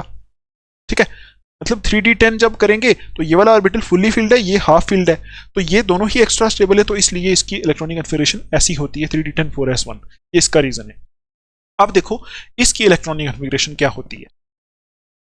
इसमें तो पूरी ही एक्सेप्शंस हैं, ठीक। देखें इसकी, तो आपको पता है, अभी आपको कुछ याद नहीं करना, आपको एक ट्रिक पता है ना, वो वाला हीना हीना और करीना का एक्सरे रंगीन, ये होती है नोबल गैसेस को याद रखने की ट्रिक। तो अगर हमने हीना नीना और लिखना था यहां, और अर्गोन ना ना और करीना का एक्सरे रंगीन, ये वाला है ना, तो यहां देखो अर्गोन 18 एटॉमिक नंबर है, उसके नीचे अर्गोन के नीचे क्या आता है, क्रिप्टॉन फिर जीनोन। तो यहां आप बोलोगे, यहां जो इलेक्ट्रॉनिक कन्फिगरेशन स्टार्ट होगी उसमें नोबल गैस कौन सी लोगे, क्रिप्टॉन। अर्गोन के नीचे देखो क्रिप्टॉन है ना, तो क्रिप्टॉन लोगे। और आपको पता है ये 4d सीरीज है, 4d सीरीज है, इसमें 4d वाला ऑर्बिटल बनेगा। ये 3d सीरीज है, इसमें 3d वाला ऑर्बिटल फिल हुआ, देखो आपको पता है 3d वाला फिल हुआ। ये 4d सीरीज है, इसमें 4d वाला फिल होगा, तो यहां 3d और 4s फिल हुआ, यहां कौन सा फिल होगा, 4d और 5s। तो आप यहां लिखोगे, यहां 4d और 5s फिल होगा, यहां क्या आएगा 4d 5s, ऐसे लिखोगे पहले। अभी देखो इसमें कुछ भी नहीं होता, डी में कितने इलेक्ट्रॉन होते हैं, यहां 5s2 ही होंगे। देखो 5 इस जैसा सेम, जैसा ये वैसा ही ये 4s2 थे, यहां 5s2 होंगे, क्योंकि आपको पता है ऊपर से नीचे आते हैं जब, तो एक शेल बढ़ जाता है। यहां 3d 4s था, यहां 4d 5s होगा, यही तो चीज है। देखो ना 3d और 4s, हमने बोला नहीं था n-1d और ns होगा, तो अगर यहां n4 है 4s है, तो उसका 3d होगा। अगर n यहां 5 है, तो यहां क्या होगा 4d होगा, क्योंकि n5 का n-1 4 बनेगा, तो वही यहां लिखा है, यहां 4d और 5s भरा जाएगा। तो सेम वैसा ही करोगे, 4s2 और ये 4s2 इधर है, 5s2 ये आएगा, 4d 1 आ जाएगा, ठीक। यहां क्या आएगा 5s2 4d ये आ जाएगा, ठीक है। ये आपको याद रखना है। अभी देखो ये जो एलिमेंट्स हैं, इन सब की जो कॉन्फ़िगरेशन है सब की ही एक्सेप्शनल है। मतलब इसमें देखो, इसको स्टार लगा दो, ये ये ये ये ये ये और ये यहां तक एक्सेप्शनल है। क्यों एक्सेप्शनल है इसमें देखो, वैसे तो यहां 4s2 आना चाहिए था, सॉरी गलत बोल रहा हूं मैं, ये 5s है, 5s2 आना चाहिए था, इधर भी 5s2 फिर 4d भरना चाहिए था, लेकिन कुछ रीजंस की वजह से यहां क्या हो जाता है 5s1 होना स्टार्ट हो जाता है, ठीक है। यहां से आगे 5s1 होना स्टार्ट हो जाता है, तो आप लिखोगे, देखो यहां क्या होना चाहिए था, यहां होना चाहिए था 4d और 5s बनेगा ना, तो 5s2 4d 3 होना चाहिए था, लेकिन ऐसा नहीं होता। 5s से एक इलेक्ट्रॉन निकल के यहां चला जाता है, यहां से एक निकलेगा, यहां पहले 3 थे, अभी यहां 4 हो जाएंगे, तो ये इसकी इलेक्ट्रॉनिक कन्फिगरेशन हो जाता है, ठीक। इसी तरह अभी यहां से आगे 5s1 वाला ही चलेगा, ठीक। यहां देखो 5s1 वाला ही चलेगा, तो यहां आएगा 4d 4 है ना यहां, तो अभी 5 हो जाएगा, 5s1 हो जाएगा, यहां 4d6 5s1, यहां 4d7 5s1, यहां 4d8 5s1, ठीक। और ये जो पैलेडियम होता है ना, पैलेडियम इसके केस में, ये आपको मैंने पहले भी बताया था, ये एक्सेप्शनल केस है, यहां s0 होता है, ये एक ऐसा एक्सेप्शनल केस है डी ब्लॉक में जहां s0 होता है। तो यहां क्या होना चाहिए था, इस हिसाब से, इस ट्रेंड से होना चाहिए था 4d9 5s1, लेकिन ऐसा होता नहीं, यहां से s वाला इलेक्ट्रॉन भी निकल के चला जाता है d में, तो यहां हो जाता है 4d10 5s0, ये इसकी इलेक्ट्रॉनिक कन्फिगरेशन होती है, ठीक है। उसके बाद इसमें क्या होगा, इसमें वही सेम। अभी देखो यहां 4d10 5s0 है ना, तो यहां होगा 4d10 5s1, और इसमें तो सेम वही होगा जो ऊपर है 4d10 5s2, इसमें तो फील्ड है पूरे, यहां 3d10 4s2 है, यहां 4d10 5s2 होगा, तो ये होगी इनकी इलेक्ट्रॉनिक कन्फिगरेशन। ये आपको याद रखना है। पहले सीरीज में क्रोमियम और कॉपर जो है उनकी एक्सेप्शनल है, ठीक है, उनकी एक्सेप्शनल है, ये आपको याद रखना है। और दूसरी सीरीज में ये पहले दो को छोड़ के सब एक्सेप्शनल है, सिर्फ लास्ट वाला तो देखो, लास्ट वाला तो एक्सेप्शनल हो ही नहीं सकता। आप ऐसे याद रखोगे, पहले दो छोड़ के यहां ये वाला येट्रियम और जिरकोनियम छोड़ के बाकी सारे एक्सेप्शनल होते हैं। और एक ये वाला जो ये तो ज्यादा ही एक्सेप्शनल है, इसमें 0 है, इसको आप ऐसे लगा दोगे, इसमें 5s0 होता है, पैलेडियम। ठीक, अच्छा अभी देखो इनमें क्या होता है, इसमें कुछ नहीं होता, 2 एक्सेप्शनल होते हैं बस, प्लेटिनम और ये गोल्ड, ये एक्सेप्शनल होते हैं, बाकी सब में सेम इलेक्ट्रॉनिक कन्फिगरेशन होती है। आप मुझे बताओ, यहां 4s है, यहां 5s है, यहां क्या होगा 6s, ठीक है, और 6s के पीछे कौन सा होगा, देखो 5s के पीछे 4d है, 6s के पीछे क्या होगा 5d। तो देखो इसी वजह से देखो यहां क्या है 4d है, 4d फिल हो रहा है, इसमें 4d फिल हो रहा है, इसलिए इनको 4d सीरीज बोलते हैं। यहां 5d फिल होगा और 6s, इसका होगा 5d और 6s, 6s 2 ही रहेगा और 5d 1 पहले की इलेक्ट्रॉनिक कन्फिगरेशन आएगी, तो यहां 5d वाला फिल होगा, इसलिए इनको बोलते हैं 5d सीरीज। ठीक है, तो देखो 5d1 6s2, यहां क्या आएगा 5d2 6s2, यहां क्या आएगा 5d3 6s2, यहां 5d4 6s2, 5d5 6s2, ये आ जाएगा 5d5 6s2, यहां आएगा 5d6 6s2, 5d7 6s2, 5d8 6s2 आना चाहिए था, लेकिन यहां क्या एक्सेप्शनल केस है प्लेटिनम, तो यहां क्या है s में 1 हो जाता है और यहां से एक इलेक्ट्रॉन उठ के d में चला जाता है, यहां 9 हो जाता है। ठीक, यहां भी वही चीज होती है, यहां देखो 5d9 6s1 है ना, एक इलेक्ट्रॉन बढ़ेगा, जब यहां से यहां जाएगा एक इलेक्ट्रॉन बढ़ेगा, तो यहां आ जाएगा 5d10 6s1 वैसे ही रहेगा, और ये तो आपको पता है 5d10 6s2 ही आएगा। ठीक, तो ये होती है इनकी इलेक्ट्रॉनिक कॉन्फ़िगरेशन। आपको याद कैसे रखना है एक्सेप्शनल केसेस, बोलना है पहले में क्रोमियम और कॉपर एक्सेप्शनल है, दूसरे में पहले 2 को छोड़ के सारे ही एक्सेप्शनल है। ऐसा नहीं कर देना कि कैडमियम में भी उठा के यहां से इधर डाल रहे हो 4d14 कर रहे हो या 4d12 कर रहे हो, ऐसा नहीं करना है। ठीक, कैडमियम लास्ट वाला तो है ही, वो ही सेम ही है, लास्ट वाले में तो फुल ही है पूरा, उसमें कोई एक्सेप्शनल नहीं है। दूसरे वाले सीरीज में येट्रियम जिरकोनियम को छोड़ के सारे ही क्या है एक्सेप्शनल केसेस हैं, और ये पैलेडियम जो है यहाँ 0 है, ये तो ज्यादा एक्सेप्शनल है, यहाँ s0 है, बाकी किसी में भी s0 नहीं है। ठीक, इसलिए मैंने पहले आपको लिखवाया था। ये करने के बाद आप जब पूरे नोट्स पढ़ोगे आपको खुद समझ में आएगा। तो इसमें कुछ भी नहीं है, इसमें सिर्फ प्लेटिनम और गोल्ड जो है एक्सेप्शनल है, ऐसे याद रख लो। प्लेटिनम और गोल्ड क्यों एक्सेप्शनल है, क्यों एक्सेप्शनल है, ये इसलिए एक्सेप्शनल है क्योंकि दुनिया के अंदर प्लेटिनम और गोल्ड बहुत ज्यादा महंगे होते हैं, तो महंगी चीज एक्सेप्शनल ही होती है ना, रेयर होती है, तो ये दोनों रेयर हैं प्लेटिनम और गोल्ड। ठीक है, बहुत महंगे मेटल होते हैं इसलिए एक्सेप्शनल है, ऐसा बोल दो आप। तो ये होती है इनकी इलेक्ट्रॉनिक कॉन्फ़िगरेशन। आपके एग्जाम में यहां से हर बार क्वेश्चन पूछा जाता है, आपसे पूछा जाता है इलेक्ट्रॉनिक कॉन्फ़िगरेशन तो पूछी जाती है, साथ में कुछ और प्रॉपर्टी भी पूछी जाती है। बोला जाएगा right the electronic configuration of 3D series, या फिर right the electronic configuration of 4D series, या फिर right the electronic configuration of 5D series, ऐसे करके पूछा जाता है। तो आपको पता है जैसे जैसे एटॉमिक नंबर बढ़ता है ना यहाँ से, तो ऐसे ऐसे एक एक इलेक्ट्रॉन बढ़ता जाता है, एक एक इलेक्ट्रॉन, क्योंकि एटॉमिक नंबर क्या होता है, एटॉमिक नंबर इलेक्ट्रॉन ही होते हैं ना। देखो जैसे हाइड्रोजन का एटॉमिक नंबर 1, तो उसमें 1 इलेक्ट्रॉन, उसके बाद हीलियम का एटॉमिक नंबर 2, उसमें 2 इलेक्ट्रॉन, ऐसे करके बढ़ता है। तो ये आपको बेसिक नॉलेज होगी, ऐसे आप क्या करोगे, ऐसे आप इनकी इलेक्ट्रॉनिक कॉन्फ़िगरेशन को याद करोगे और सारे एलिमेंट्स को याद करोगे। ठीक, अच्छा आपको मैं एक और चीज फिर से बता देता हूं, यहां जो लेंथनम है, ये लेंथनम और हेफनियम टेंटलम है, तो लेंथनम के बाद यहां इसका एटॉमिक नंबर 57 है, इसका 72 क्यों हो गया, क्योंकि यहां बीच में जो एलिमेंट होते हैं उनको उठा के यहां रखा गया है पीरियोडिक टेबल में नीचे। ठीक है, ऐसे, ठीक है ऐसे, और इनको बोला गया है लेंथानाइट्स, लेंथानाइट्स बोला गया है। और इनका एटॉमिक नंबर कहां से कहां होता है, ये लेंथनम 57 है, इनका 58 से लेके 71 तक होता है, इनको बोला गया लेंथानाइड।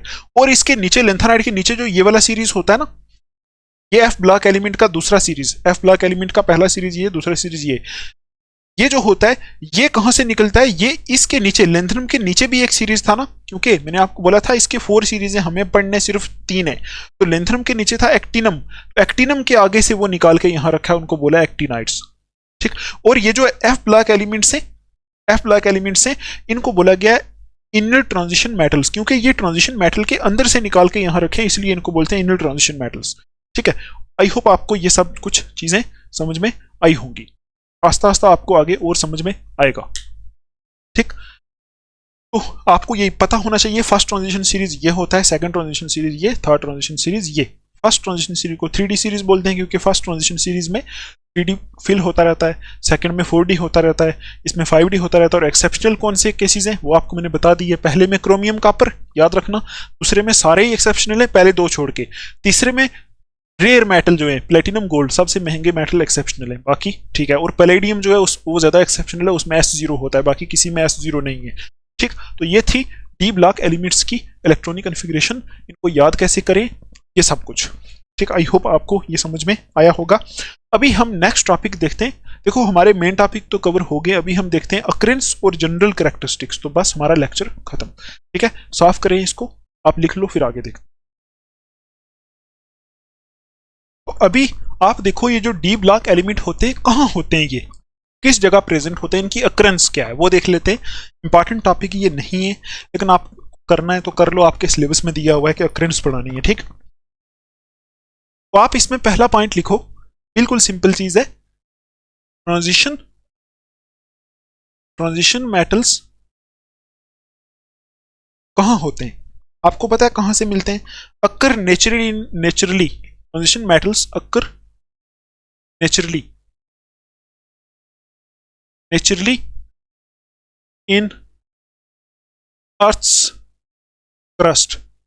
अर्थ क्रस्ट में नेचुरली ये पाए जाते हैं। ठीक है, अच्छा दूसरा पॉइंट लिखो,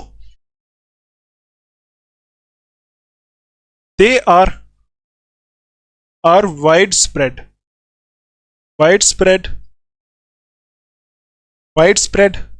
in both terrestrial and aquatic environments. In both terrestrial and aquatic environments. ठीक है, मतलब अर्थ क्रस्ट में पाए जाते हैं। ठीक है, और बहुत ज्यादा फैले हुए हैं। टेरेस्ट्रियल का मतलब होता है जमीन के ऊपर और पानी के नीचे, पानी वाले इन्वायरमेंट में। एक्वेटिक में भी, वहां से भी ये हमें मिलते हैं। ठीक है,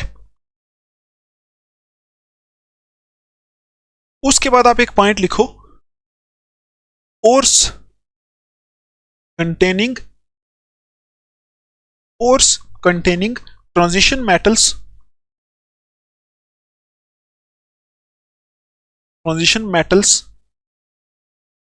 ores containing transition metals such as hematite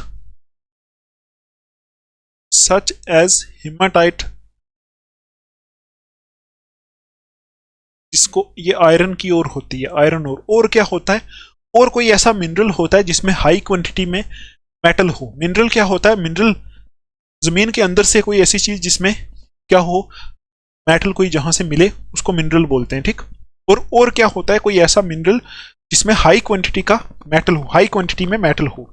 and chalcopyrite copper ore, ये कॉपर ओर होती है। ठीक है, copper ore are mined for industrial use,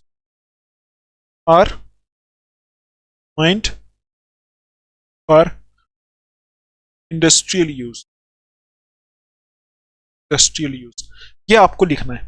देखो बिल्कुल सिंपल चीज है, आपको कुछ रटना नहीं है यहां, आपको एग्जाम में यहां से आएगा भी नहीं। ठीक, बस आपको थोड़ा सा दिमाग में रखना है कि कहां कहां ये मेटल प्रेजेंट होते हैं।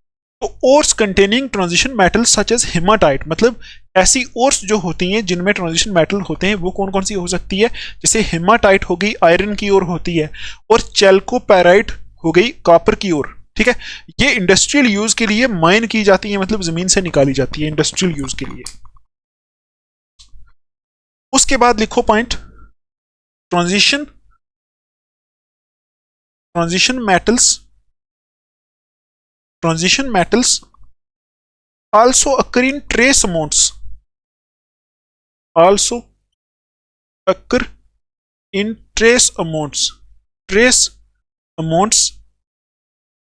ठीक है, occur in trace amounts in soils, rocks etcetera, कि ट्रेस अमाउंट में, कम अमाउंट में मिट्टी में भी पाए जाते हैं और रॉक्स में भी पाए जाते हैं। ठीक है, पहाड़ों में, पत्थरों के बीच में, है ना, वहां भी पाए जाते हैं। ठीक, उसके बाद लास्ट पॉइंट लिखो, these elements play an essential role in biological systems।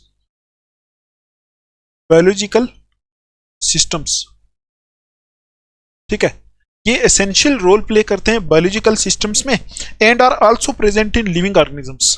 आगे लिखो, and are also present in living organisms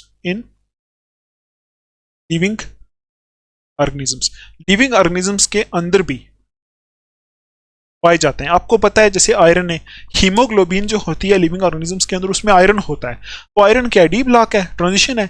इसी तरह कॉपर का भी यूज होता है अंदर, है ना, बॉडी के अंदर कॉपर, मतलब इन चीजों का यूज होता है। ठीक, तो यहां देखो, these elements play an essential role in biological systems में ये ट्रांजिशन मेटल्स जो होते हैं बड़ा रोल प्ले करते हैं। And are also present in living systems के अंदर भी ये प्रेजेंट होते हैं। ठीक, ये थी इनकी अकरेंस। अभी हम देख लेते हैं इनके जनरल कैरेक्टरिस्टिक्स। ठीक है, वही लास्ट टॉपिक है आज के लेक्चर का। ठीक है, इसको साफ कर दें, ये कुछ नहीं है, ऐसे ही ये सिंपल चीज है। ठीक, लिख लो आप, एक बार पढ़ लो, हो जाएगा आपको तैयार। अभी देखो इनके जनरल कैरेक्टरिस्टिक्स क्या है। ठीक है, कैरेक्टरिस्टिक्स में आप लिखो, कैरेक्टरिस्टिक्स का मतलब है ये जो मेटल है ये इनकी मतलब क्या प्रॉपर्टीज है, मतलब मेटेलिक है, इनका मतलब कैसा नेचर है, ये चीजें। ठीक, तो पहला लिखो कैरेक्टरिस्टिक, फर्स्ट कैरेक्टरिस्टिक लिखो, except for mercury, except Hg आपको अभी बताया था कि ये भी ट्रांजिशन मेटल के अंदर ही रखा गया है। तो except mercury which is a liquid,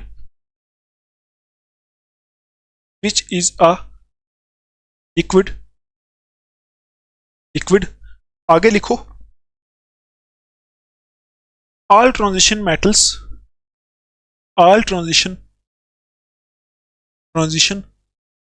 metals show metallic behavior। ठीक, metallic behavior like malleability। ठीक है, malleability, ductility, luster। ये आपको पता है मेटल की प्रॉपर्टीज होती हैं, मैलिएबिलिटी, डक्टिलिटी, लस्टर। और क्या होती है? कंडक्टिविटी,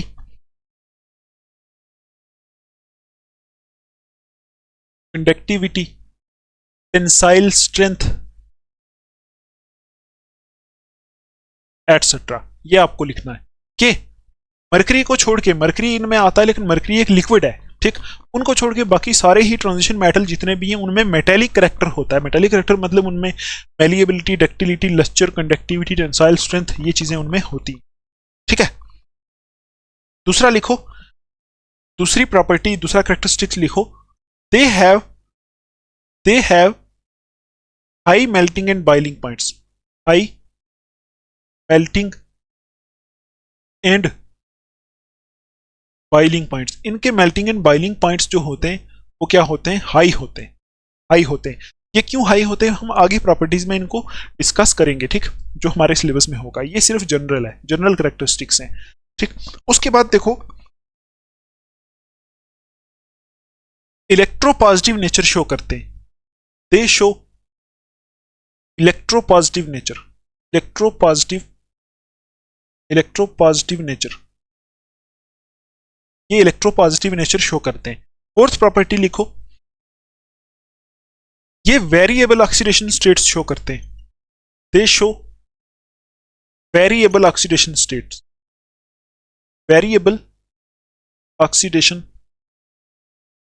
स्टेट्स, मतलब इनकी जो ऑक्सीडेशन स्टेट्स होती हैं, जो आपको आई होप पता होगा ऑक्सीडेशन स्टेट क्या होता है, रिडॉक्स रिएक्शन में आपने 11th क्लास में पढ़ा है।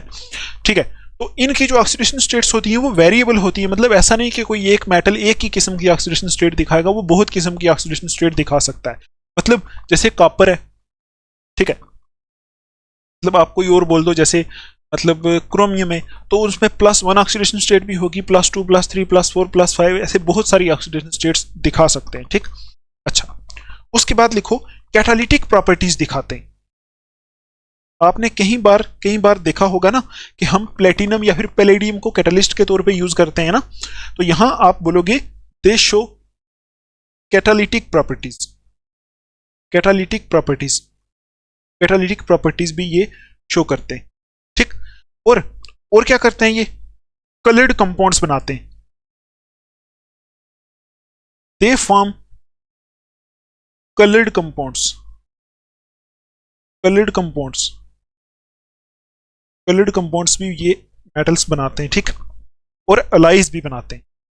बहुत बार आपने जब एलाइज पढ़ा होगा, दे आल्सो फॉर्म एलाइज।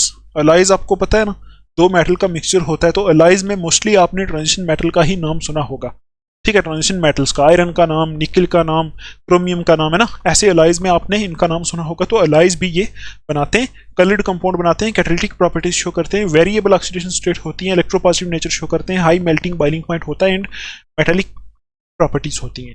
तो यहां तक हो गया हमारा general characteristics of transition metals. ये जो आज का लेक्चर था, इसमें सबसे इंपॉर्टेंट है इलेक्ट्रॉनिक कॉन्फ़िगरेशन, ठीक है। तो अभी ये लेक्चर हमारा इतना ही रहेगा, कल हम आगे चलेंगे। अभी मैं आपको एक बार रिवाइज करा दूं, ठीक है। रिवाइज करा दूं तो सिंपल लैंग्वेज में आपको क्या क्या पॉइंट्स याद रखने हैं। पहला याद रखना है कि मेटल, ये जो ट्रांजिशन मेटल्स हैं, इनको ट्रांजिशन मेटल क्यों बोला जाता है, ठीक है। उसके दो रीजन आपको बताए, ठीक है। एक तो IUPAC ने दिया है, वही आप लिख लो तब भी ठीक है। अगर जो पहला जो रीजन बोला था मैंने कि इनकी जो प्रॉपर्टीज होती हैं वो ट्रांजिशनल होती हैं, मतलब चेंज होती हैं, S और P के बीच में होती हैं, तो इसलिए इनको ट्रांजिशन एलिमेंट बोला जाता है, ट्रांजिशन मेटल्स बोला जाता है, या फिर ट्रांजिशन एलिमेंट्स भी बोल सकते हैं, ठीक। ये आपको याद रखना है। और आपको ये याद रखना है कि इसमें कौन से ग्रुप से लेके कौन से ग्रुप तक पीरियोडिक टेबल में जो होते हैं एलिमेंट्स, वो डी ब्लॉक होते हैं या फिर ट्रांजिशन मेटल होते हैं ना।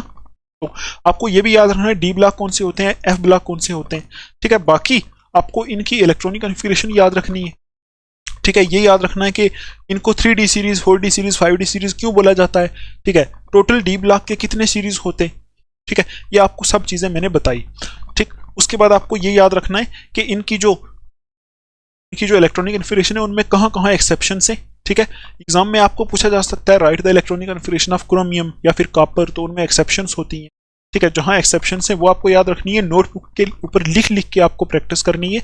उसके बाद ऐसे आपको सीरीज को भी याद करना है और डाउन करके भी याद करना है, ऐसे ग्रुप वाइज भी करना है, पीरियड वाइज भी करना है, ठीक। वो आपको मैंने ट्रिक्स बताई, वो आपको याद करनी है, ठीक। बाकी ये जो दो टॉपिक हैं ये तो ऐसे ही है, आप पढ़ लो एक बार, आगे एग्जाम में लिख लेना। मुझे नहीं लग रहा है यहाँ से कुछ आएगा, इलेक्ट्रॉनिक कॉन्फ़िगरेशन से ही सब कुछ आता है, ठीक है। आई होप आपको सब कुछ समझ में आया होगा। अगर समझ में आया तो आप लाइक कर दो इस वीडियो को, कमेंट करके बता सकते हो आप मुझे।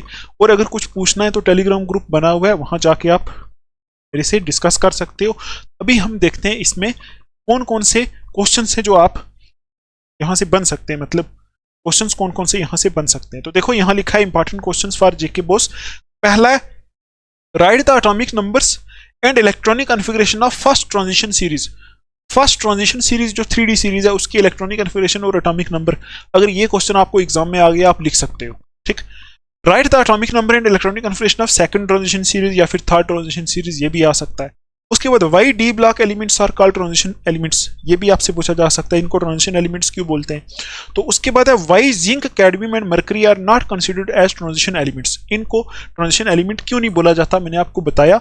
जिंक, कैडमियम और मर्करी जो होते हैं इनमें D10 होता है, मतलब डी जो ऑर्बिटल होता है वो फील्ड होता है इनकी ग्राउंड स्टेट में या फिर कॉमन ऑक्सीडेशन स्टेट में, ठीक है। मतलब जो कॉमनली ये ऑक्सीडेशन स्टेट शो करते हैं उनमें इनका डी ऑर्बिटल फील्ड होता है। तो इसलिए हम ये बोलते हैं कि ट्रांजिशन एलिमेंट ऐसे एलिमेंट होते हैं जिनमें डी ऑर्बिटल जो है वो इनकम्प्लीटली फील्ड हो। इनमें कंप्लीटली फील्ड होता है, इसलिए इनको क्या बोलते हैं, इनको ट्रांजिशन एलिमेंट नहीं बोलते, इनको ट्रांजिशन एलिमेंट कंसीडर नहीं किया जाता, लेकिन इनको डी एलिमेंट्स के साथ रखा जाता है, ठीक है, क्योंकि इनकी प्रॉपर्टीज भी उनके साथ मैच करती हैं, ठीक। ये कुछ क्वेश्चन है जो यहाँ से बन सकते हैं। आई होप आपको सब कुछ समझ में आया होगा। अभी इस लेक्चर को हम यहाँ ही रखते हैं, मिलेंगे नेक्स्ट लेक्चर में।